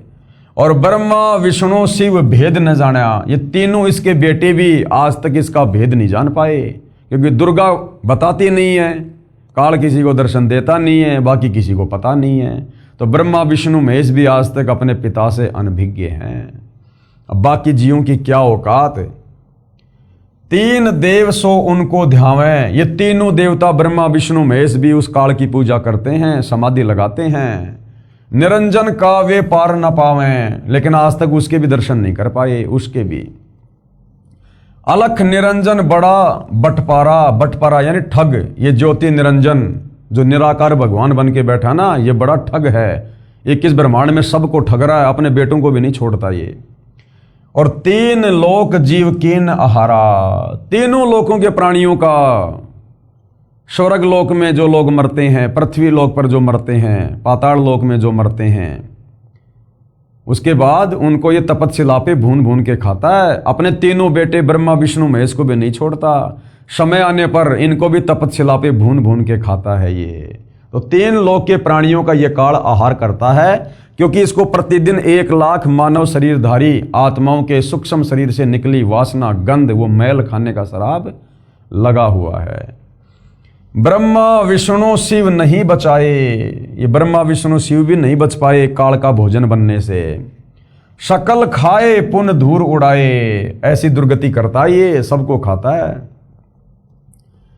और तिनके सुत हैं तीनों देवा, और आंदर जीव करत हैं सेवा। तिनके सुत हैं तीनों देवा, इस काल के पुत्र हैं तीनों देवता ब्रह्मा विष्णु महेश। और आंदर जीव, और जो ज्ञानहीन प्राणी हैं, जिनको तत्व ज्ञान नहीं, शास्त्रों का ज्ञान नहीं, वो प्राणी, वो स्त्री, वो पुरुष, वो देवलोग, वो गंधर्व, यक्ष, वो किन्नर, तीनों लोकों में इन्हीं ब्रह्मा विष्णु महेश की पूजा करते हैं, इनकी सेवा करते हैं। उनको अंधा कहा है, क्योंकि शास्त्रों में, चारों वेदों में और पवित्र गीता जी में कहीं भी ब्रह्मा विष्णु महेश की पूजा करने को नहीं कहा गया है। बल्कि पवित्र गीता अध्याय 7 श्लोक नंबर 12 से 15 में तीनों गुणों की पूजा करने वालों को, 3 गुण कौन? रजगुण ब्रह्मा, सतगुण विष्णु, तमगुण शंकर। इन तीनों देवताओं की पूजा करने वालों को इस काल ब्रह्म ने, गीता ज्ञानदाता ज्योति निरंजन ने 4 गालियां दी हैं, जो ब्रह्मा विष्णु महेश को भगवान मान के पूजते हैं कि राक्षस स्वभाव को धारण किए हुए मनुष्यों में नीच, दूषित कर्म करने वाले मूर्ख मेरी साधना भी नहीं करते।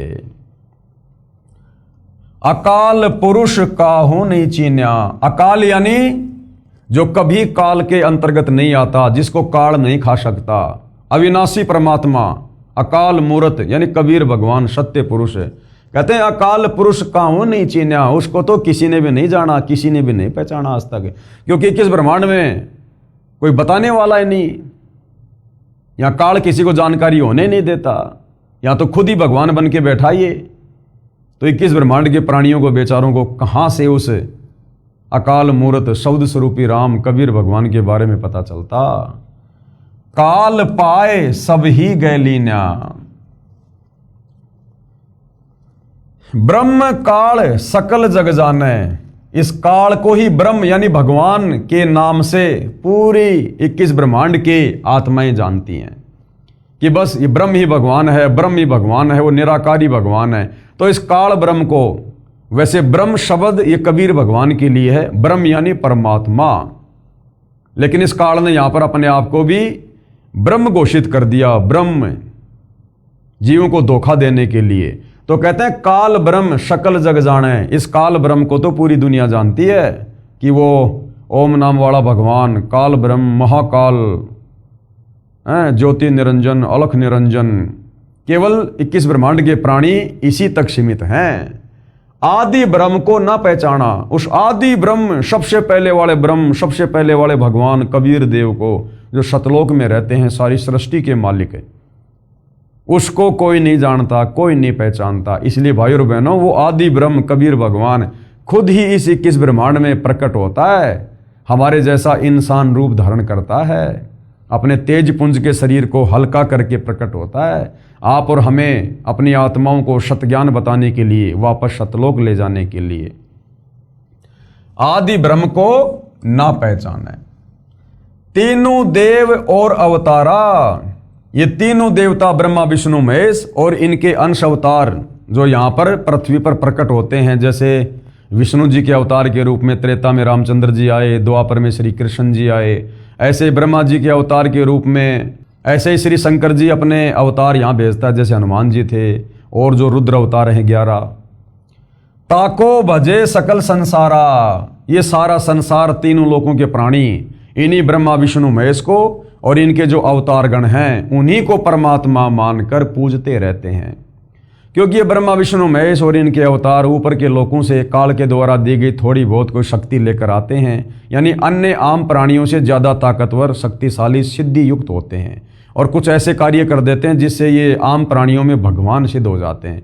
तो आम प्राणी बेचारे फिर इन्हीं को परमात्मा मान के, भगवान मान के, महापुरुष मान के और इन्हीं की पूजा शुरू कर देते हैं। ये भी काल की सुनियोजित एक चाल है, षड्यंत्र है, जीवों को भक्ति से भटकाने के लिए। तीनों देवता और अवतारा ताको बजे सकल संसारा, तीनों गुण का ये विस्तारा, रजगुण ब्रह्मा, सतगुण विष्णु, तम गुण शंकर, तीनों गुण का ये विस्तारा। धर्मदास मैं कहूँ पुकारा, धर्मदास अब मैं तुझे बताऊंगा सारी बातें कि किस प्रकार से ब्रह्मा विष्णु महेश के माध्यम से इस काल ने सब जीवों को भ्रमित कर रखा है। गुण तीनों की भक्ति में, गुण तीन, रजगुण, सतगुण, तमगुण। रजगुण ब्रह्मा, सतगुण विष्णु, तमगुण शंकर। हे धर्मदास, कबीर परमात्मा कह रहे हैं इन तीनों गुण, इन तीनों देवताओं की भक्ति में सारा संसार भूला पड़ा है। कहे कबीर निज नाम बिन कैसे उतरे पार। कबीर परमात्मा कह रहे हैं बिना वास्तविक नाम के, जिस नाम से मोक्ष होगा, वापस सतलोक जाओगे, उस वास्तविक नाम के बिना, जिसका जिक्र गीता अध्याय 17 श्लोक 23 में है, ओम तत्सत इति निर्देशे ब्रह्मणे त्रिविध समर्थे। कहते हैं जब तक वो ओम तत्सत वाला जो ओरिजिनल नाम है, जो गीता जी में संकेत में लिखा हुआ है, उसको तत्वदर्शी संत ही खोल के बताएगा। जब तक वो नाम तत्वदर्शी संत से नहीं मिलेगा तब तक जीव आत्मा की मुक्ति नहीं हो सकती। कैसे उतरे पार, पार उतरना यानी सतलोक चले जाना। तो गुरुदेव भगवान हमें कितने बढ़िया तरीके से सरलार्थ करके परमेश्वर ने लिख कर समझाया है। देखिएगा, उपरोक्त अमृतवाणी में, जो अमृतवाणी अभी हमने कबीर परमेश्वर जी की ये पढ़ी है, उपरोक्त अमृतवाणी में परमेश्वर कबीर साहिब जी अपने निजी सेवक श्री धर्मदास साहिब जी को कह रहे हैं कि धर्मदास, ये सर्व संसार तत्व ज्ञान के अभाव से विचलित है। किसी को पूर्ण मोक्ष मार्ग तथा पूर्ण सृष्टि रचना का ज्ञान नहीं है। इसलिए मैं आपको मेरे द्वारा रची सृष्टि की कथा सुनाता हूं, क्योंकि उस परमेश्वर कबीर के द्वारा रची गई सृष्टि की कहानी वो परमात्मा स्वयं ही सुना सकता है, दूसरा कोई नहीं बता सकता। बुद्धिमान व्यक्ति तो तुरंत समझ जाएंगे, परंतु जो सर्व परमाणु को देखकर भी नहीं मानेंगे। यानी अब आगे आपको जो अमृतवाणी आपने पढ़ी है सृष्टि रचना को लेकर, जो सत्य कथा, अमर कथा, ये सारी बातें आपको हिंदुओं के धर्मशास्त्रों में लिखी हुई बताएंगे। तो कबीर परमेश्वर ने कहा कि धर्मदास, अगर आंखों सारे प्रमाण देखकर भी कोई नहीं मानेगा वो तो मूर्ख प्राणी है, वो तो काल का गुलाम है। और जो सारे प्रमाण देकर स्वीकार कर लेगा, समझ लेना वो भक्ति का अधिकारी जीव है। परंतु जो सारे प्रमाणों को देखकर भी नहीं मानेंगे वे तो नादान प्राणी, काल प्रभाव से प्रभावित है, वे भक्ति योग्य नहीं हैं। अब मैं बताता हूं तीनों भगवानों ब्रह्मा जी, विष्णु जी तथा शिव जी की उत्पत्ति कैसे हुई, यानी इनका जन्म कैसे हुआ। इनकी माता जी तो अष्टंगी यानी दुर्गा है, माँ अष्टंगी, पिता निरंजन, तथा इनका पिता ज्योति निरंजन है। इसका नाम ज्योति निरंजन क्यों पड़ा? जब परमात्मा ने सतलोक में इसको अंडे से उत्पन्न किया तो उस समय इसमें ज्योति थी, इसमें वो प्रकाश निकला, नूर था इसका भी, जिस कारण से इसको ज्योति निरंजन नाम दिया गया। तो इनका जो पिता है वो कौन है? ज्योति निरंजन, ये ब्रह्म, ये काल। पहले ब्रह्म की उत्पत्ति अंडे से हुई, फिर दुर्गा की उत्पत्ति हुई।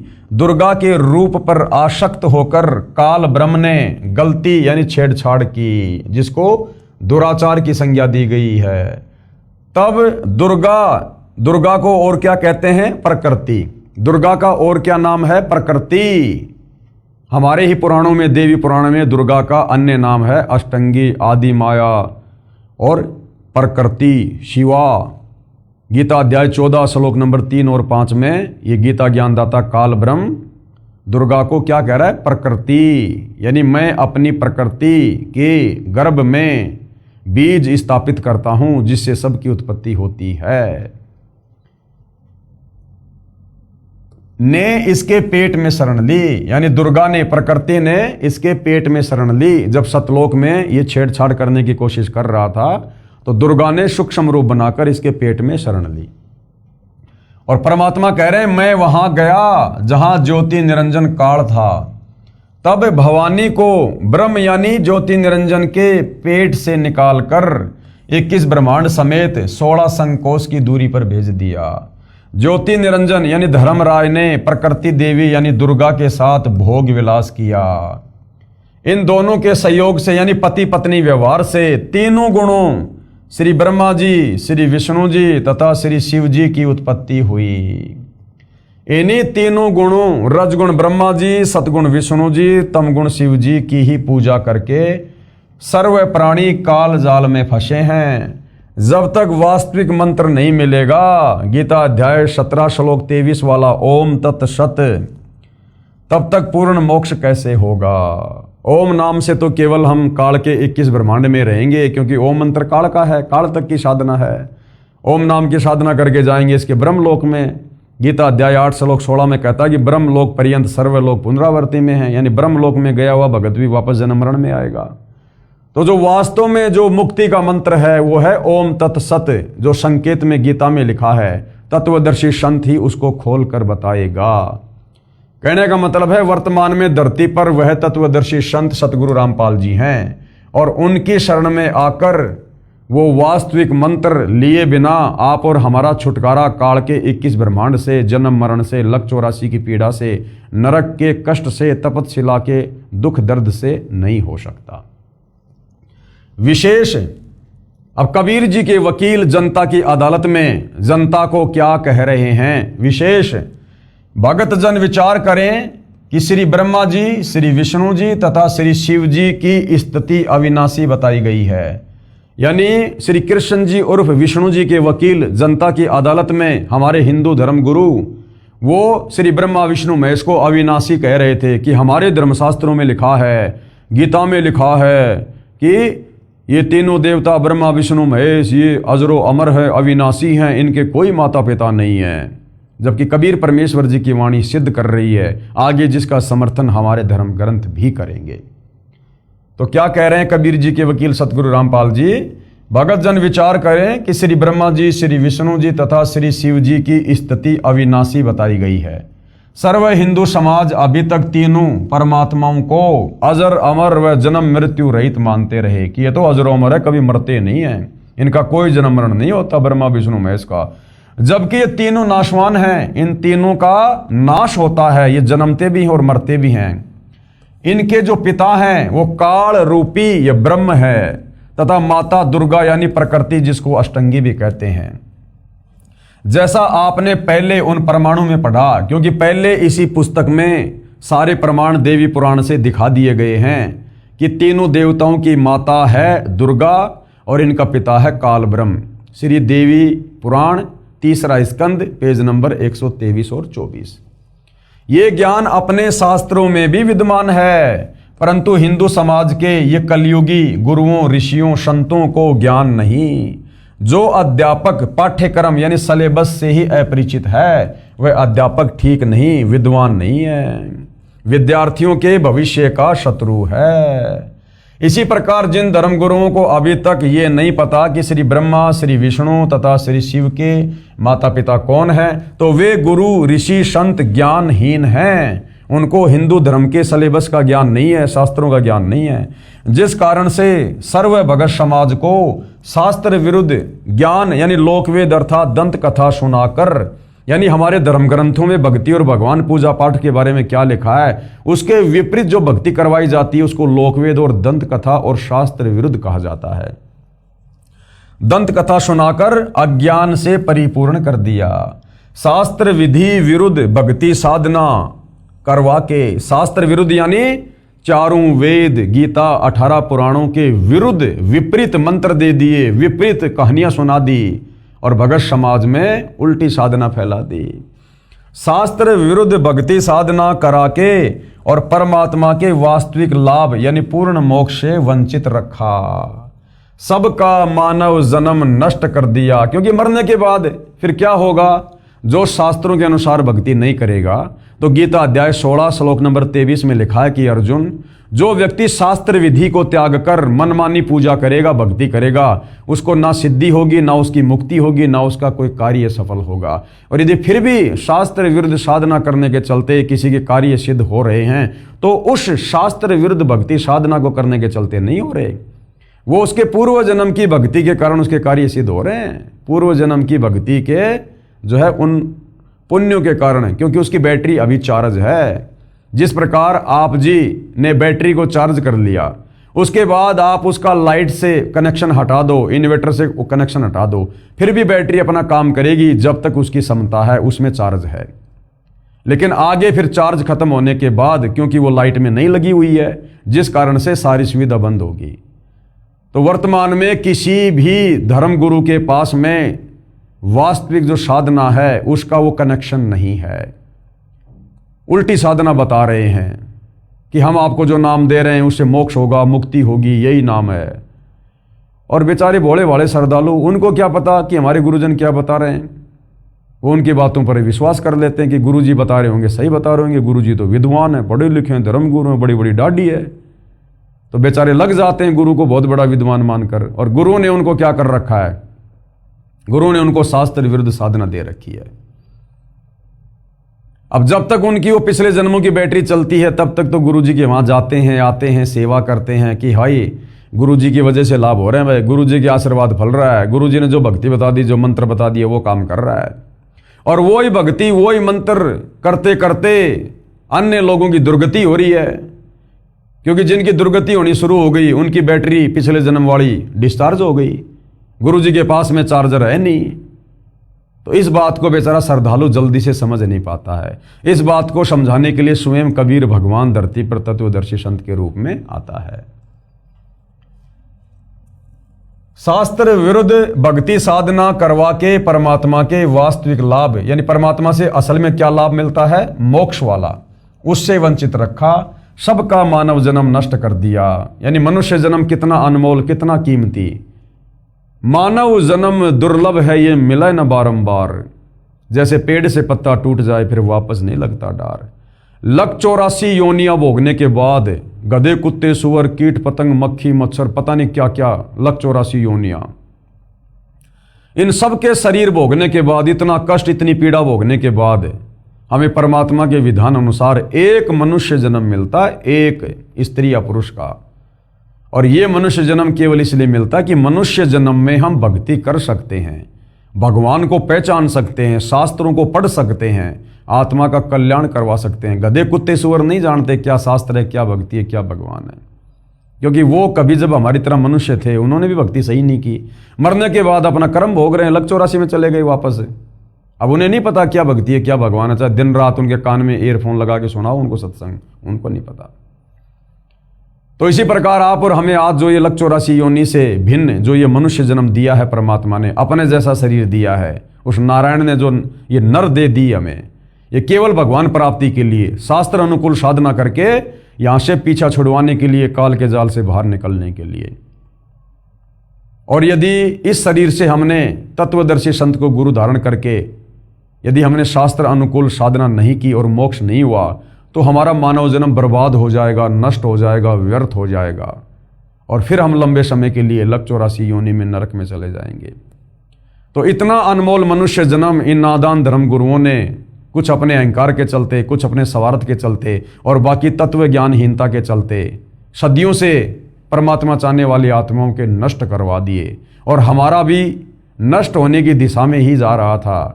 ये तो भला हुआ जो कबीर परमेश्वर सतगुरु रामपाल जी के रूप में प्रकट होकर आप और हमें संभाल लिए।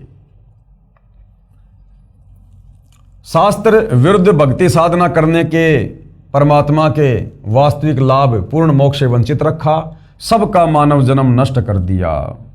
क्योंकि श्रीमद् भगवत गीता अध्याय 16 श्लोक 23-24 में यही प्रमाण है कि जो शास्त्र विधि त्याग कर, यानी शास्त्रों में जो भक्ति साधना जो करने को भगवान का आदेश है उसको ना करके और ही राधे राधे श्याम मिला दे, हरे राम हरे कृष्णा, जय जय राम सीताराम, ओम नमः भागवते वासुदेवाय नमः, दुनिया भर के आडंबर, पाखंड, जंतर मंत्र, इस प्रकार की जो मनमुखी साधना है, जिसका गीता जी में, वेदों में कहीं कोई जिक्र नहीं है, उसको कहते हैं शास्त्र विरुद्ध साधना, मनमाना आचरण। तो गीता अध्याय 16 श्लोक 23 क्या कह रहा है कि जो शास्त्र विधि त्याग कर मनमाना आचरण और पूजा करता है उसे कोई लाभ नहीं होता है। पूर्ण परमात्मा कबीर जी ने 5 वर्ष की लीला में आयु में सन 1403 से ही सर्व शास्त्रों युक्त ज्ञान अपनी अमृतवाणी कबीर वाणी में बताना प्रारंभ किया, 650 साल पहले। परंतु उन अज्ञानी गुरुओं ने, वो संस्कृत में तो ज्ञानी थे लेकिन वो शास्त्रों को नहीं समझ पाए। तत्व ज्ञान के अभाव में संस्कृत के विद्वान होने के बाद भी वो अज्ञानी थे। परंतु उन अज्ञानी गुरुओं ने ये ज्ञान भगत समाज तक नहीं जाने दिया। ना तो हिंदू धर्म के अज्ञानी धर्म गुरुओं ने हिंदू समाज में शास्त्रों का वास्तविक ज्ञान जाने दिया जो कबीर परमात्मा जी बता रहे थे, ना मुसलमान धर्म के अज्ञानी मुल्ला मौलवियों ने, पीरों ने वो वास्तविक ज्ञान जो कुरान शरीफ में, कुरान मजीद में, तौरेत में, जबूर में, इंजिल में, हदीसों में लिखा हुआ था, उस कबीर परमेश्वर के बारे में, उस कबीर अल्लाह के बारे में। सूरत फुरकानी 25 आयत नंबर 52 से 59 में निर्णायक ज्ञान है जो हजरत मोहम्मद को जिंदा बाबा के रूप में कबीर अल्लाह मिले थे। मुसलमानों का अल्लाह वास्तव में वो शैतान है, वो काल है जिसने गीता का ज्ञान दिया। वही काल, वही ब्रह्म श्री कुरान शरीफ की आयतों का ज्ञान दे रहा है। ये इस प्रकार से धोखा करता है, ये सबको उलझा के रखता है। तो मुसलमान जिसको अपना अल्लाह कहते हैं वास्तव में वो शैतान है, वो काल है। तो जिंदा बाबा के रूप में कबीर भगवान जैसे धर्मदास जी को मिले, इसी प्रकार हजरत मोहम्मद को भी मिले। उनको शतलोक दिखाया, वास्तविक वो कलमा दिया, वो मंत्र दिया जो आज आप और हमें प्राप्त है। लेकिन उसके बाद काल की जो है वो प्रेरणा से, काल के दबाव में उस कबीर भगवान वाली उस भक्ति को हजरत मोहम्मद ने छोड़ दिया और वही घिसी पिटी कुरान शरीफ वाली भक्ति करने लग गया। तो वो ज्ञान जो जिंदा बाबा के रूप में कबीर भगवान ने दिया था हजरत मोहम्मद को, वो ज्ञान कुरान शरीफ में सूरत फुरकान 25 आयत नंबर 52 से 59 में है। लेकिन उसको ना समझकर तत्व ज्ञान के अभाव में मुसलमान धर्म के धर्म गुरुओं ने भी मुसलमान समाज को भ्रमित किया और उन जो है कतेबों के विरुद्ध, कुरान शरीफ, कुरान मजीद के विरुद्ध ही ज्ञान दिया। इसी प्रकार जो ईसाई समाज के धर्मगुरु हैं, जो वर्तमान में सर्व सदग्रंथों से स्पष्ट हो रहा है, इससे सिद्ध है कि कबीर देव यानी कबीर प्रभु तत्वदर्शी संत रूप में स्वयं पूर्ण परमात्मा ही आए थे। तत्वदर्शी संत रूप में यानी कबीर भगवान तत्वदर्शी संत की भूमिका करता है। तो तत्वदर्शी संत रूप में स्वयं कौन आए थे? पूर्ण परमात्मा कबीर ही आए थे। तो आज तत्वदर्शी संत के रूप में कौन आए हुए हैं? स्वयं कबीर परमात्मा ही।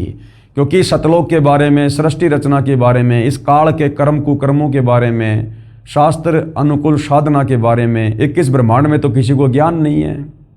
ये काल किसी तक जानकारी जाने नहीं देता। चारों वेदों में केवल उस परमात्मा की जानकारी है, लेकिन उसकी प्राप्ति का मंत्र नहीं है। प्राप्ति का मंत्र केवल ओम है। इस काल तक की साधना है। तो कैसे पता चलेगा? कैसे आत्मा सतलोक जाएंगी? कैसे मोक्ष होगा? उसके लिए कबीर भगवान खुद ही सतलोक से चलकर पृथ्वी पर आते हैं।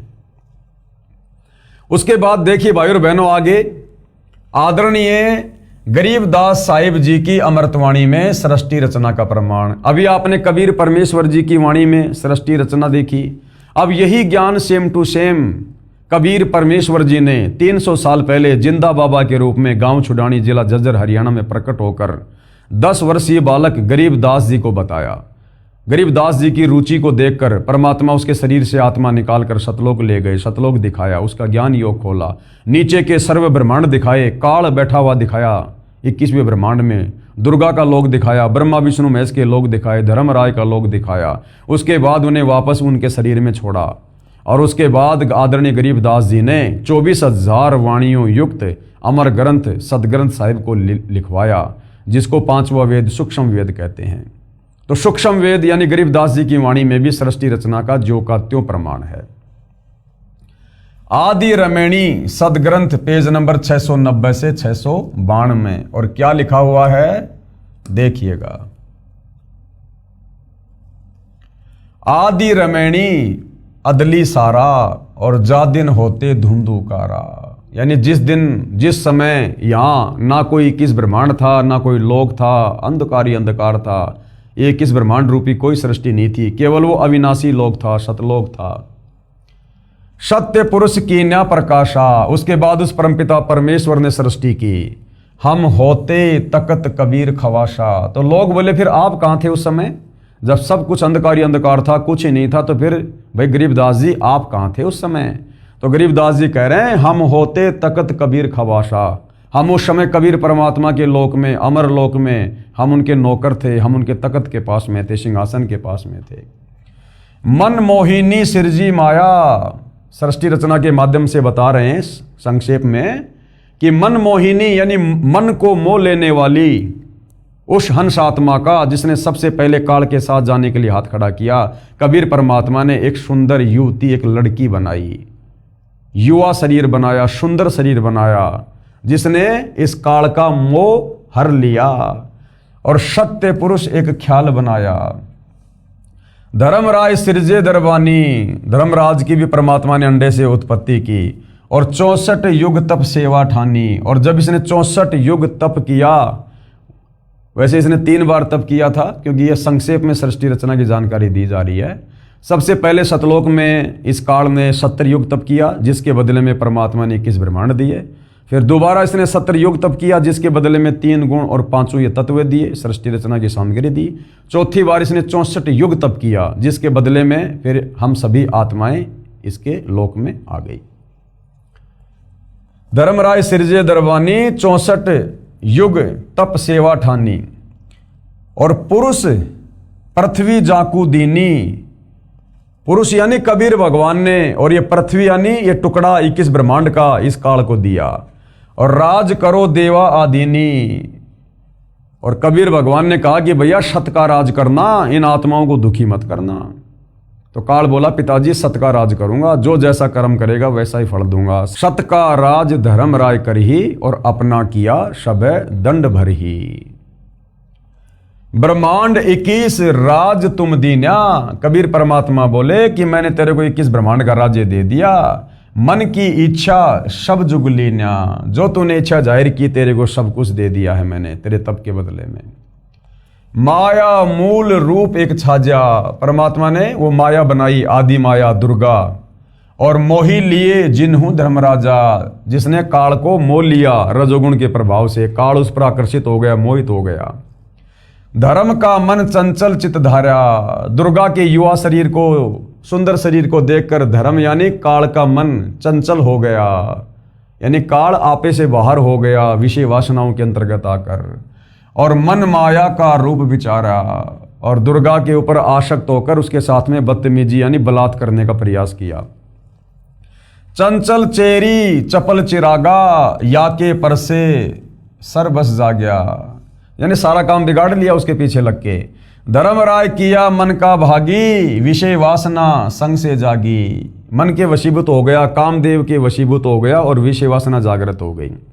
अब शंका होगी मन में कि भाई सतलोक में तो ये तीनों गुण है ही नहीं, वहाँ तो विषय वासना है ही नहीं, तो धर्मराज के अंदर कैसे आ गई विषय वासना?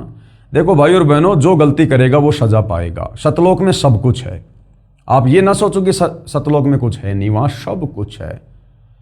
यहाँ 21 ब्रह्मांड में जो भी कुछ है ये सतलोक से ही आया है। ये सतलोक की पृथ्वी का एक टुकड़ा है, वहाँ पर हर चीज़ नूरी है।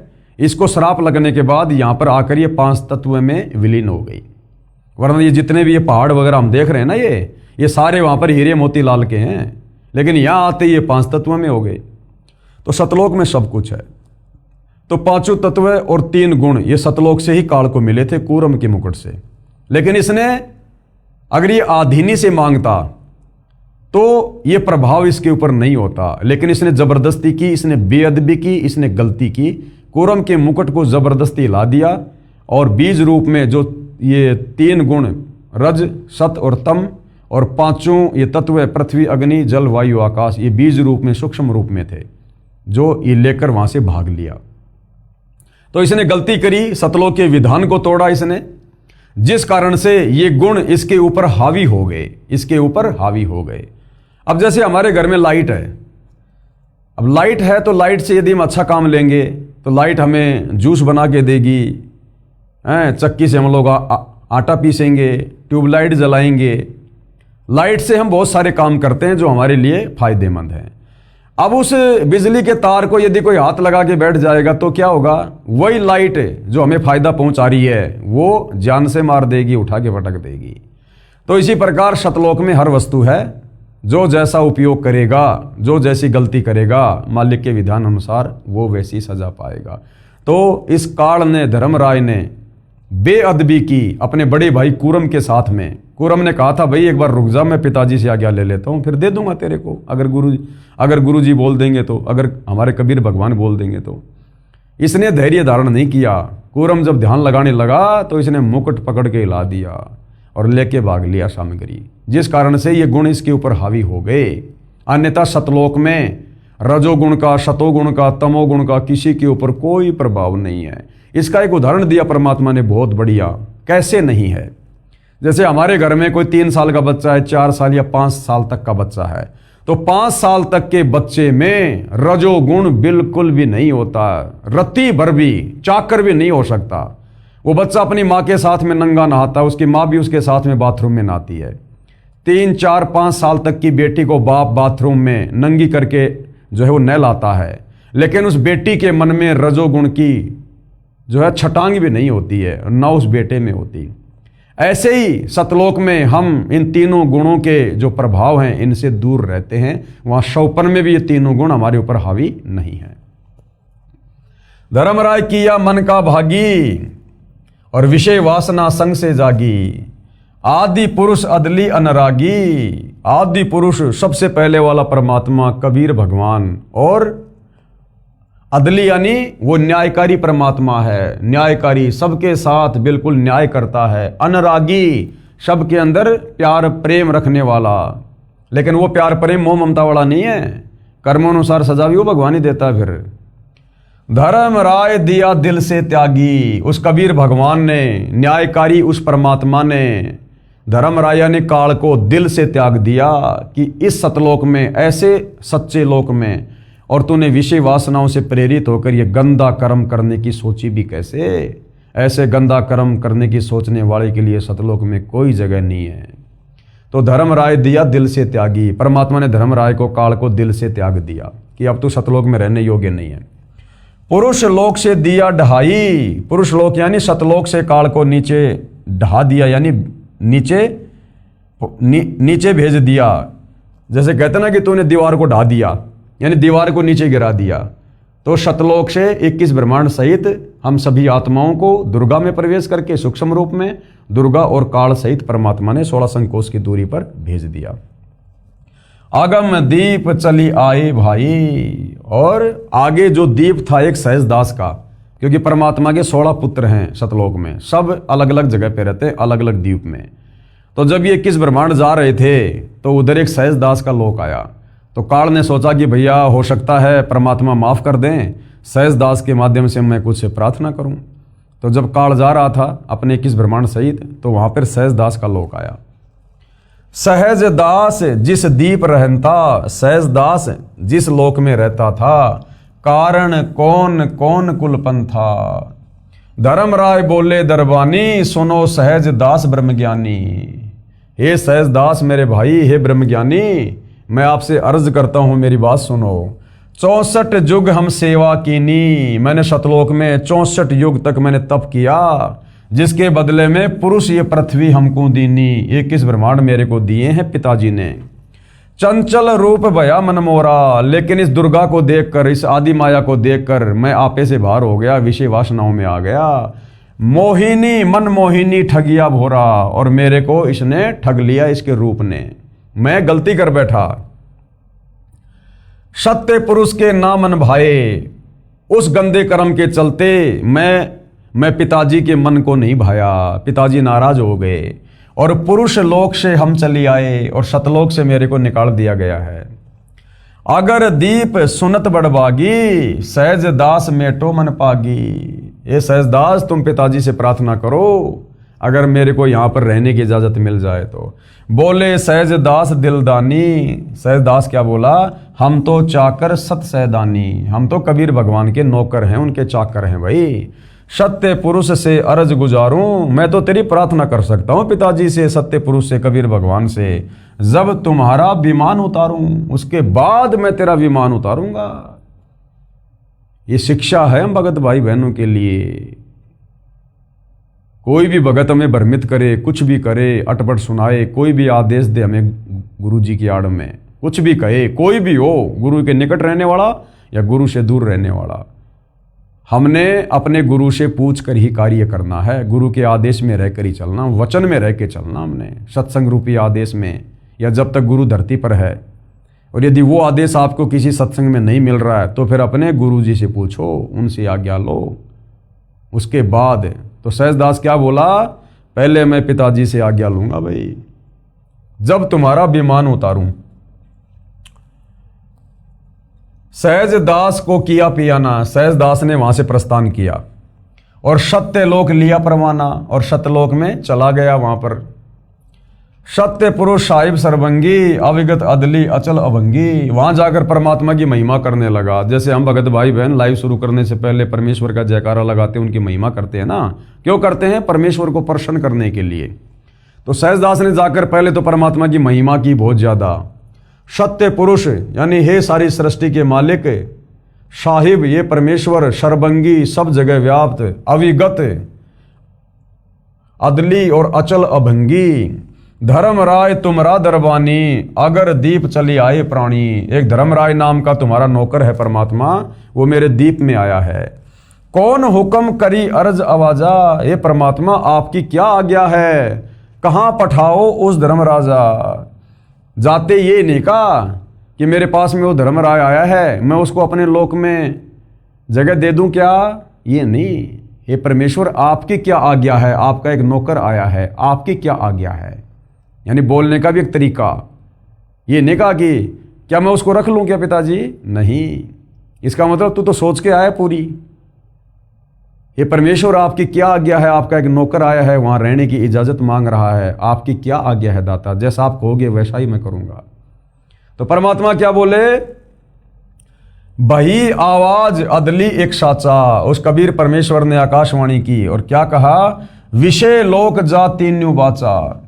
विषय लोक यानी गंदे लोक में, विषय वासनाओं के लोक में, उसको वहीं जाने दे। तीनों वाचा, तीन वचन से कह रहा हूं, मन कर्म वचन से, उसको बिल्कुल भी मत रोकना, उसको जाने दे विषय वासनाओं के जाल में, क्योंकि कुबद उसी के मन में आई थी ना, तो भोगने दे उसे।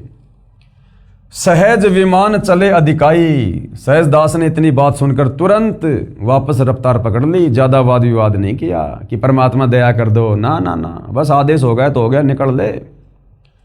और छिन में अगर दीप चली आई, और तुरंत क्षण भर में और अपने लोक में वापस आ गया।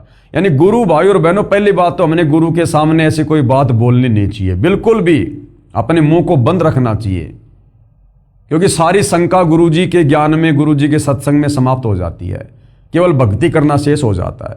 मन में शंका उठ रही है, उठने दो, सत्संग सुनते रहो, उससे परमात्मा दया कर देंगे, आ जाएगी सामने सारी चीजें। वो अंतर्यामी है, सब जानता है किसको क्या काटा चुभ रहा है, समय आने पर आपको दवा दे देगा। तो गुरु के सामने बिल्कुल भी वचन नहीं बोलना चाहिए, गुरु के सन्मुख वचन ना कहिए। सो शिष्य रहनी गहनी सुख लइए।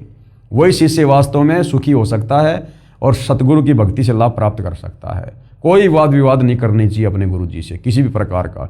और गुरु जो आज्ञा दे, गुरु जो आज्ञा दे, उस आज्ञा को शिरोधारिये तुरंत।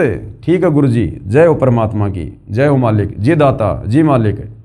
ना नुकर नहीं, को सलाह देने की गलती मत कर देना कि गुरुजी अगर इसमें ऐसा कर लें तो कैसा रहेगा। मर गए उसी समय, मर गया। अरे वो अंतर्यामी सोच समझ के बोल रहा है, तो उससे ज्यादा दिमाग वाला है क्या। तो इस प्रकार से हमने अपने गुरुदेव के साथ में व्यवहार करना है। हम तो अर्ज करी अनुरागी। सहजदास बोला, भाई मैंने तो तेरी अर्जी लगाई थी, मैंने तो बहुत प्रार्थना की, तुम विषय लोक जाओ बड़भागी। सहजदास भी बेचारा दुखी होता कह रहा कि भाई अब तू जा, परमात्मा का आदेश है। धर्मराय चले विमाना और मान सरोवर आए प्राणा। धर्मराय के विमान वहां से चल पड़े और सतलोक की बाउंड्री पर वहां पर एक मान सरोवर है। मान सरोवर रहन न पाए, वहां भी परमात्मा ने उसको रुकने नहीं दिया। दरे कबीरा थाना लाए, वहां कबीर परमात्मा ने रूप में खुद ही बैठे थे लेकर डंडा। बोला चल चल आगे आगे। बंकनाल की बिस्मी घाटी, तहां कबीरा रोकी घाटी। इन पांचों मिल जगत बंधाना, इन पांचों ने मिलकर संसार को बांध रखा है। किस ब्रह्मांड में सब प्राणियों को कर्म बंधन में बांध रखा है। पांच कौन? तीन तो ये ब्रह्मा विष्णु महेश और दुर्गा और ये काल। इन पांचों मिल जगत बंधाना, इन पांचों ने मिलकर संसार में परमेश्वर की आत्माओं को कर्म जाल में बांध रखा है। उल्टी साधना में 184 जीव सताना, और 184 में डाल के फिर उनको तरह तरह की यातनाएं दी जाती हैं, क्योंकि शास्त्र अनुकूल साधना है नहीं। और शास्त्र अनुकूल साधना जो चारों वेदों वाली है इस ओम नाम की, और ओम नाम की साधना से इसके ब्रह्मलोक में चले जाओ, वहां रहकर फिर वापस 184 में।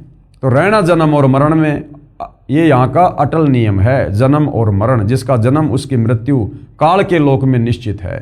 फिर संस्कारवश 184 योनियां भोगनी पड़ेंगी और नरक भी भोगना पड़ेगा। ब्रह्मा विष्णु महेश्वर माया, ब्रह्मा विष्णु महेश और इनकी माता माया यानी दुर्गा, और धर्मराय यानी काल, धर्मराय का राज पठाया।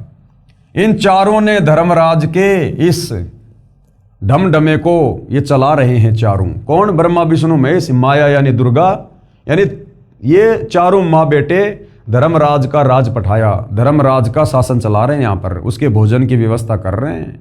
रजोगुण के प्रभाव से ब्रह्मा जी जीवों की उत्पत्ति करता है, सतोगुण के प्रभाव से विष्णु जी सबको मोह ममता में बांध के रखते हैं, और शंकर जी अंत में किसी न किसी तरीके से उनको टपका के अपने पिता काल ब्रह्म के मुंह में भेज देता है तपस्या पर।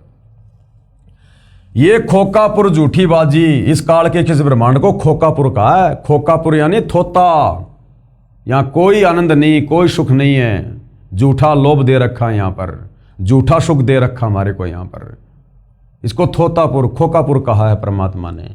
ये खोकापुर झूठी बाजी, और भिस्त बैकुंठ दगासी साजी। भिस्त यानी स्वर्ग, बैकुंठ भी कहते हैं हमारे साथ में धोखा कर रखा है। ये धोखा नरक और स्वर्ग, भिस्त बैकुंठ दगासी साजी। कृत्रिम जीव बुलाने भाई, निज घर की तो खबर न पाई। अब यहां पर हमारे को क्या बना दिया इन्होंने? ये कृत्रिम जीव यानी बनावटी जीव बना दिए। हमारा मूल स्वरूप है आत्मा, जो आत्मा कभी मरती नहीं, आत्मा अविनाशी है।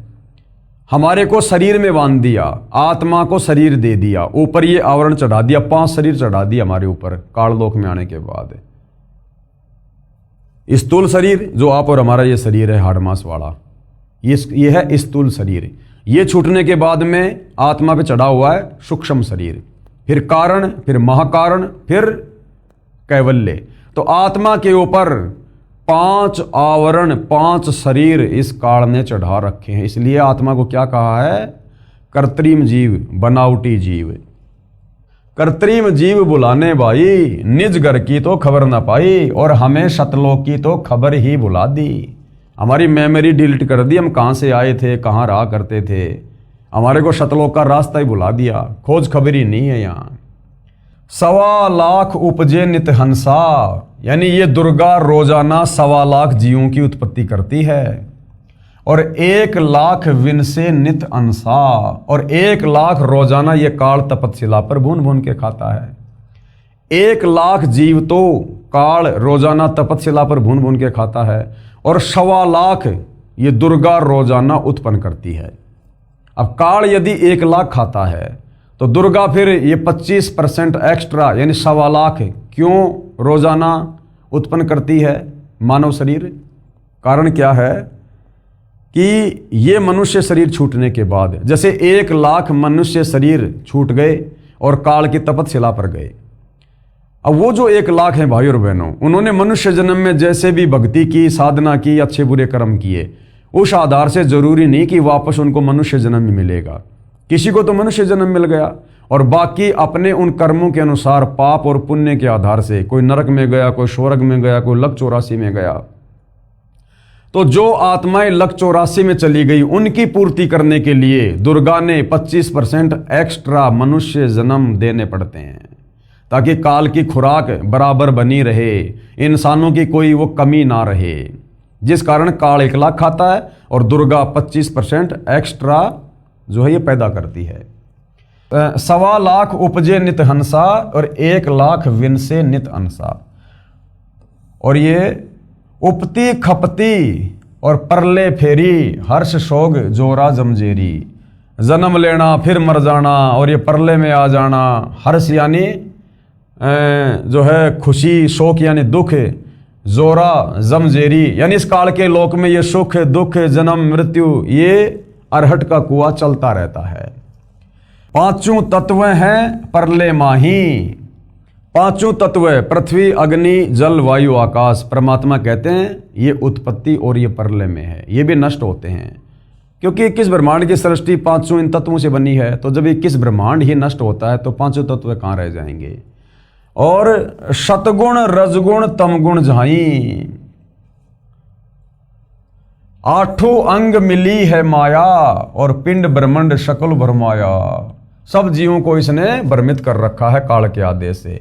या में सुरती शब्द की डोरी, या में सुरती शब्द की डोरी, अगर वो वास्तविक शब्द मिल जाए तो हमारी सुरती हमारा ध्यान सतलोक में लग सकता है, दूसरा कोई उपाय नहीं। और पिंड ब्रह्मांड लगी है खोरी, श्वासा पारस मन गए राखो। श्वासा पारस यानी श्वासों का जो मंत्र है जो कबीर परमात्मा तत्वदर्शी संत रूप में आके देते हैं वो पारस पूंजी के समान है। जैसे पारस एक पत्थर होता है, यदि उसको लोहे से टच कर दिया जाए तो लोहा भी सोना बन जाता है, चाहे कितना टन हो, चाहे पूरा का पूरा पहाड़ हो। तो इसी प्रकार कबीर परमेश्वर का जो शतनाम है, जो मंत्र है, वो पारस की तरह काम करता है। जिस आत्मा को मिल जाता है और जो मर्यादा में रहकर उसका यूज करता है, यानी गुरु मर्यादा में रहकर सुमरण करता है, तो वो इस प्रकार से भक्ति धन जमा करने लग जाता है मुक्ति के लिए। तो श्वासा पारस मन गए राखो यानी वो श्वास वाला मंत्र वो पारस की तरह है। और खोली कपाट अमीरस चाखो, वो सारे वज्र कपाट खोल देगा, सारे दिमाग के बंद दरवाजे खोल देगा। और अमीरस चाखो यानी भक्ति का वो अमृत, हम उसका रस पान करने लग जाएंगे, यानी हमें फिर आनंद आएगा भक्ति वाला। सुनाऊं हंस शब्द सुन दासा, आदरणीय गरीबदास जी कह रहे हैं सुनाऊं हंस शब्द सुन दासा और अगम दीप अग है बाशा, कि ये ज्ञान सुन तो मेरे से वास्तविक ज्ञान। अगम दीप है अगवाशा, कि तेरा जो ठिकाना है ना वो शतलोक है, वो अगम दीप, तू यहाँ का रहने वाला नहीं है 21 ब्रह्मांड का। भवसागर जमदंड समाना, इस भवसागर में काल के 21 ब्रह्मांड में तो तू केवल यहाँ पर काल के द्वारा जो है वो दंडित किया जा रहा है। धर्मराज का है तलबाना, 21 ब्रह्मांड में तो काल का धर्मराज का ही जो है ये फुरमान चलता है, आदेश चलता है। पांचों ऊपर पद की नगरी और बाट विहंगम बंकी डगरी। पांचों ऊपर, पांच कौन? ब्रह्मा विष्णु महेश दुर्गा और काल, इनके ऊपर वो पद की नगरी है यानी शतलोक है। और बाट विहंगम बंकी डगरी, और वहां जाने का रास्ता बहुत टेढ़ा मेढ़ा है, बगैर तत्वदर्शी संत की शरण के वहां नहीं जा सकते। हमरा धर्म राय सुदावा भवसागर में जीव भरमावा, कबीर परमात्मा कहते हैं कि मेरा धर्मराज के साथ में एग्रीमेंट है, भवसागर में जीव भरमावा। हम तो कहें अगम की वाणी, हम तो सतलोक की बात बताते हैं, जहां अविगत अदली आप बिनानी, जहां वो सत्य पुरुष कबीर परमात्मा खुद बैठे हुए हैं। बंदी छोड़ हमारा नामम अजर अमर है अस्थिर ठामरम, हमारा नाम बंदी छोड़ है। बंदी छोड़ यानी काल के कर्म बंधनों से छुड़वा कर सतलोक ले जाने वाला। अजर अमर है अस्थिर ठामम, और मैं जहां रहता हूं वो जगह क्या है? अजर अमर है, सतलोक है, कभी विनाश में नहीं आता। अस्थिर यानी वो स्थायी रहता है, कभी विनाश में नहीं आता। ठाम यानी जगह, धाम, स्थान। जुगन जुगन हम कहते आए, यानी ये तत्व ज्ञान जीव आत्माओं को हम युगों युगों से समझा रहे हैं सतलोक जाने वाला। जम जोरा से हंस छुटाए, जम यानी काल, जोरा मानिए मृत्यु, हमने इससे बहुत सारे भक्तों को छुटाया है। जो कोई माने शब्द हमारा, जो मेरे ज्ञान के ऊपर विश्वास कर लेता है, जो मेरे तत्व ज्ञान को स्वीकार कर लेता है, नाम ले लेता है और मर्यादा में रहकर भक्ति करता है, तो भव सागर नहीं भर में धारा, वो वापस इस काल के लोक में फिर नहीं आता है। जिस प्रकार गीता ज्ञानदाता काल ब्रह्म गीता अध्याय 18 श्लोक 62 में कह रहा कि अर्जुन तू सर्व भाव से उस परमेश्वर की शरण में जा, वहां जाने के बाद फिर प्राणी लौटकर वापस संसार में नहीं आता। या में सुरती शब्द का लेखा। अब इसमें सबसे महत्व क्या है, मर्यादा में रहकर सुरती लगाकर, जैसे प्रथम जो मंत्र हमें देते हैं गुरुदेव, तो गुरुदेव कहते हैं कि मंत्र अपना असल में काम उस समय करेगा जब तुम सुरती नृत्य और मन के साथ जाप करोगे। फिर हमें सतनाम मिलता है श्वास का, वो अपना वास्तविक नाम उस समय काम करेगा जब सुरती नृत्य मन और पवन से हम उसका सुमरण करेंगे। फिर हमें सार नाम सार शब्द मिलता है, वो अपना काम उस समय करेगा जब हम चिंतन मनन करेंगे, अपने गुरु को ही परमेश्वर मानकर भक्ति में लीन रहेंगे संसार से हटकर। या में सुरती शब्द का लेखा, तन अंदर मन और कहो कीन देखा। दास गरीब अगम की वाणी, खोजा हंस शब्द सैदानी। ये अगम की बातें बताई हैं, तत्व ज्ञान इसको वही खोज पाता है जो हंस वास्तव में उस प्रेम से, उस परमात्मा से प्यार करता है, उस परमात्मा के शब्द से जो प्यार करता है, यानी जो उनके ज्ञान पर विश्वास करके मर्यादा में रह के भक्ति करता है। इन अमृतवाणियों का पूज्य गुरुदेव भगवान ने, यानी वर्तमान के रियल कबीर परमेश्वर जी ने किस प्रकार से सरल और यथार्थ अनुवाद करके हमें बताया है, देखिएगा। उपरोक्त अमृतवाणी का भावार्थ है, क्या भावार्थ है कि आदरणीय गरीबदास साहिब जी कह रहे हैं कि यहां पहले केवल अंधकार था, पहले यहां किस ब्रह्मांड में कुछ नहीं था, बिल्कुल अंधकार था, शून्य था, तथा पूर्ण परमात्मा कबीर साहिब जी सतलोक में तख्त सिंहासन पर विराजमान थे। ऊपर के 4 लोकों की रचना करके सतलोक में कबीर परमात्मा खुद ही सत्य पुरुष के सिंहासन पर विराजमान थे। हम वहां चाकर थे, गरीबदास जी कह रहे हैं हम वहां पर नौकर थे उनके, यानी गरीबदास जी के रूप में भाई और बहनों खुद ही कबीर परमात्मा 300 साल पहले आए थे। वो अपना डबल रोल कर रहे थे, जैसा 650 साल पहले बनारस के काशी के भंडारे में हमने जो कथा सुनी कि कबीर परमात्मा के नाम से झूठी चिट्ठियां डाल दी गई कि कबीर भंडारा करेगा, 18 लाख लोग आ गए। कबीर भगवान झोपड़ी में बैठे हैं और अपना दूसरा रूप बनाया केशव बंजारे का, और सारी व्यवस्था भंडारे की। इसी प्रकार गरीबदास जी और कबीर भगवान दोनों एक ही शक्ति हैं, वो उनका डबल रोल थे। पहले वो उदाहरण पेश कर गए क्योंकि उन्होंने सूक्ष्म वेद 5वां वेद लिखवाना था, उसकी रचना करवानी थी, तो दोनों एक ही थे, बस डबल रोल था। क्योंकि सूक्ष्म वेद की वाणी, तत्व ज्ञान की वाणी उस कबीर परमेश्वर के अलावा 21 ब्रह्मांड में कोई नहीं बोल सकता। तो गरीबदास जी अपने आप को छुपाते हुए कह रहे हैं कि मैं उस समय उस कबीर परमात्मा के दरबार में था, हम वहां पर नौकर थे। परमात्मा ने ज्योति निरंजन को उत्पन्न किया, यानी काल को उत्पन्न किया अंडे से, फिर उसके तप के प्रतिफल में 21 ब्रह्मांड उसको प्रदान कर दिए। फिर माया यानी ये प्रकृति यानी देवी दुर्गा की उत्पत्ति की। युवा दुर्गा के रूप पर मोहित होकर ज्योति निरंजन काल ब्रह्म ने दुर्गा यानी प्रकृति से बलात्कार करने की चेष्टा की। ब्रह्म यानी काल को उसकी सजा मिली, उसे सतलोक से निकाल दिया तथा श्राप लगा कि 1 लाख मानव शरीरधारी प्राणियों का प्रतिदिन आहार करेगा और 1.25 लाख उत्पन्न करेगा। काल ब्रह्म ने देवी दुर्गा से विवाह किया 21 ब्रह्मांड में आके, और 3 पुत्र उत्पन्न किए, रजगुण युक्त ब्रह्मा, सतगुण युक्त विष्णु तथा तमगुण युक्त शिव को सुनियोजित षड्यंत्र के तहत उत्पन्न किया। संतान उत्पत्ति भी क्योंकि सुनियोजित षड्यंत्र के तहत, और वो ही वर्ती भाई और बहनों यहां पर सब प्राणियों की है।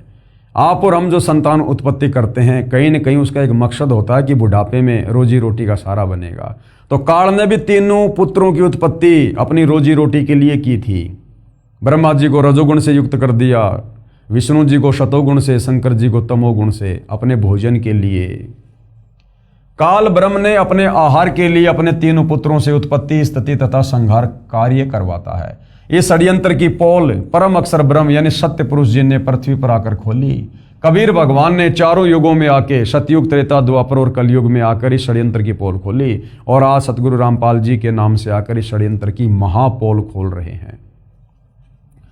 सब जीव अज्ञानता के कारण इन्हीं ब्रह्मा, विष्णु, शिव तथा देवी व अन्य देवताओं को पूर्ण परमात्मा मानकर भक्ति करते हैं, क्योंकि किसी को सत्य पुरुष की जानकारी है ही नहीं। काल के जाल से निकल नहीं पाते हैं, जन्म मरण के चक्कर में कष्ट उठा रहे हैं। कोई जीव काल ब्रह्म के 21 ब्रह्मांडों में सुखी नहीं है। ब्रह्मा, विष्णु तथा महेश भी यहाँ कष्ट पर कष्ट उठाते हैं। सुनते हैं भाई और बहनों हम इन कथाओं में, इन पुराणों में कभी तो ये राक्षस देवताओं पे चढ़ाई कर देते हैं, फिर इन देवताओं का और राक्षसों के साथ में युद्ध होता है। कभी भस्मासुर के साथ में देवी लड़ रही है, कभी ब्रह्मा, कभी विष्णु, कभी महेश हैं। वो भस्मासुर था, उसने शंकर जी से भस्म कंडा ले लिया, फिर उसी को मारने के लिए दौड़ पड़ा। शंकर जी आगे आगे दौड़ रहे हैं जान बचाने के लिए, पीछे पीछे वो भगत भाग रहा है। तो ये भी यहाँ पर सुखी नहीं है भाई और बहनों, ये भी महादुखी हैं। फिर ये नीचे जो अवतार धारण करके आते हैं, जैसे नारद ने विष्णु जी को श्राप दे दिया, जिनको हम भगवान कहते हैं। अरे भगवान पे कोई श्राप लगता है क्या?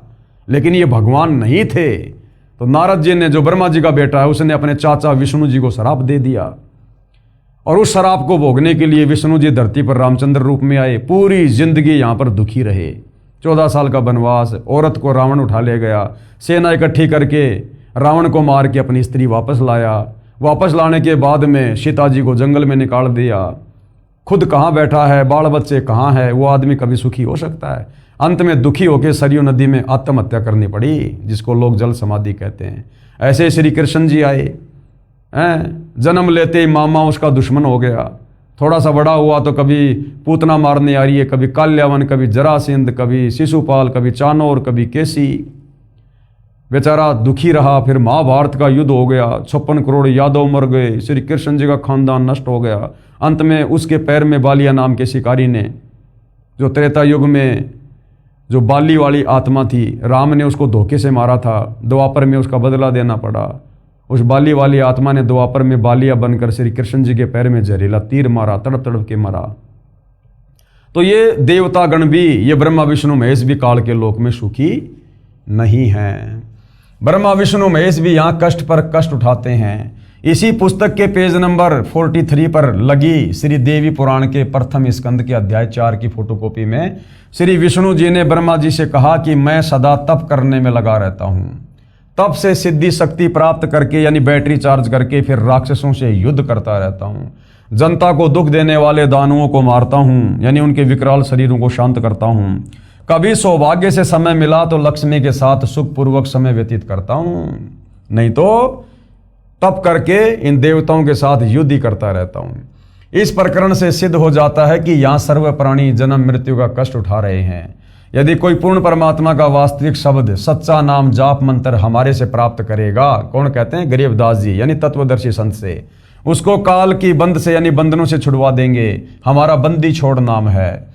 आदरणीय गरीबदास जी अपने गुरु व प्रभु कबीर जी के आधार पर ये कह रहे हैं कि सच्चे मंत्र अर्थात सतनाम व सार शब्द की प्राप्ति कर लो, पूर्ण मोक्ष हो जाएगा। नहीं तो नकली नाम देने वाले, शास्त्र विरुद्ध ज्ञान बताने वाले संतों व महंतों की मीठी मीठी बातों में फंसकर शास्त्र विधि रहित साधना करके काल जाल में रह जाओगे, फिर कष्ट पर कष्ट उठाओगे।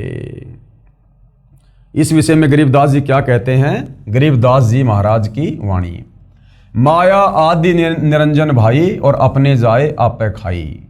माया आदि निरंजन भाई, ये माया यानी दुर्गा और ये निरंजन यानी काल, ये दोनों अपने जाए आपे खाई। अपने द्वारा पैदा किए गए इन पुत्रों को ये खुद ही खाते हैं, खुद ही। एक सत्संग में गुरुदेव ने बताया, ये काल तो खाता है तपस्या पर, ये दुर्गा भी खाती है। उदाहरण दिया गुरुदेव ने कि जैसे घर में अगर कोई मीट बनाता है या कोई और वस्तु बनाता है तो वो औरत भी खाती है। तो ये दुर्गा भी काल के साथ बराबर का साथ दे रही है, ये भी इन जीवों का भक्षण करती है। ये आदि माया निरंजन भाई अपने जाए आपे खाई। ब्रह्मा विष्णु महेश्वर चेला, ओम सोहम का है खेला। शिखर शून्य में धर्म अन्यायी। शिखर शून्य यानी 21वें ब्रह्मांड में ऊपर ब्रह्मलोक में ये धर्मराज अन्यायी रहता है। काल जिन शक्ति डायन महल पठाई, जिसने यहाँ पर अपनी पत्नी दुर्गा को सबके बीच में भेज रखा है अपने भोजन की व्यवस्था के लिए। 21 ब्रह्मांड में काल के आदेश से ब्रह्मा विष्णु महेश के द्वारा दुर्गा सारा सब कुछ ये करवा रही है। लाख गरासे नित उठ दूती। ये दुर्गा क्या करती है? रोजाना 1 लाख जीवों को मारकर काल के पास पहुंचाती है। और माया आदि तकत की कुत्ती, इसको कबीर परमेश्वर के दरबार की क्या कहा है? कुत्ती यानी नौकरानी है ये उस कबीर भगवान के दरबार की, जो गलती करके यहां आ गई। सवा लाख घड़िए नित भांडे, रोजाना सवा लाख जीवों की उत्पत्ति करती है भांडे यानी शरीर। और हंसा उत्पत्ति प्रलय डांडे। ये तीनों चेला बटपारी, सिरजे पुरुषा सिरजे नारी। ये तीनों चेला, ये ब्रह्मा विष्णु महेश, ये भी ठग बताए। सिरजे पुरुषा सिरजे नारी, अपने बाप के भोजन के लिए स्त्री और पुरुषों की उत्पत्ति करते हैं।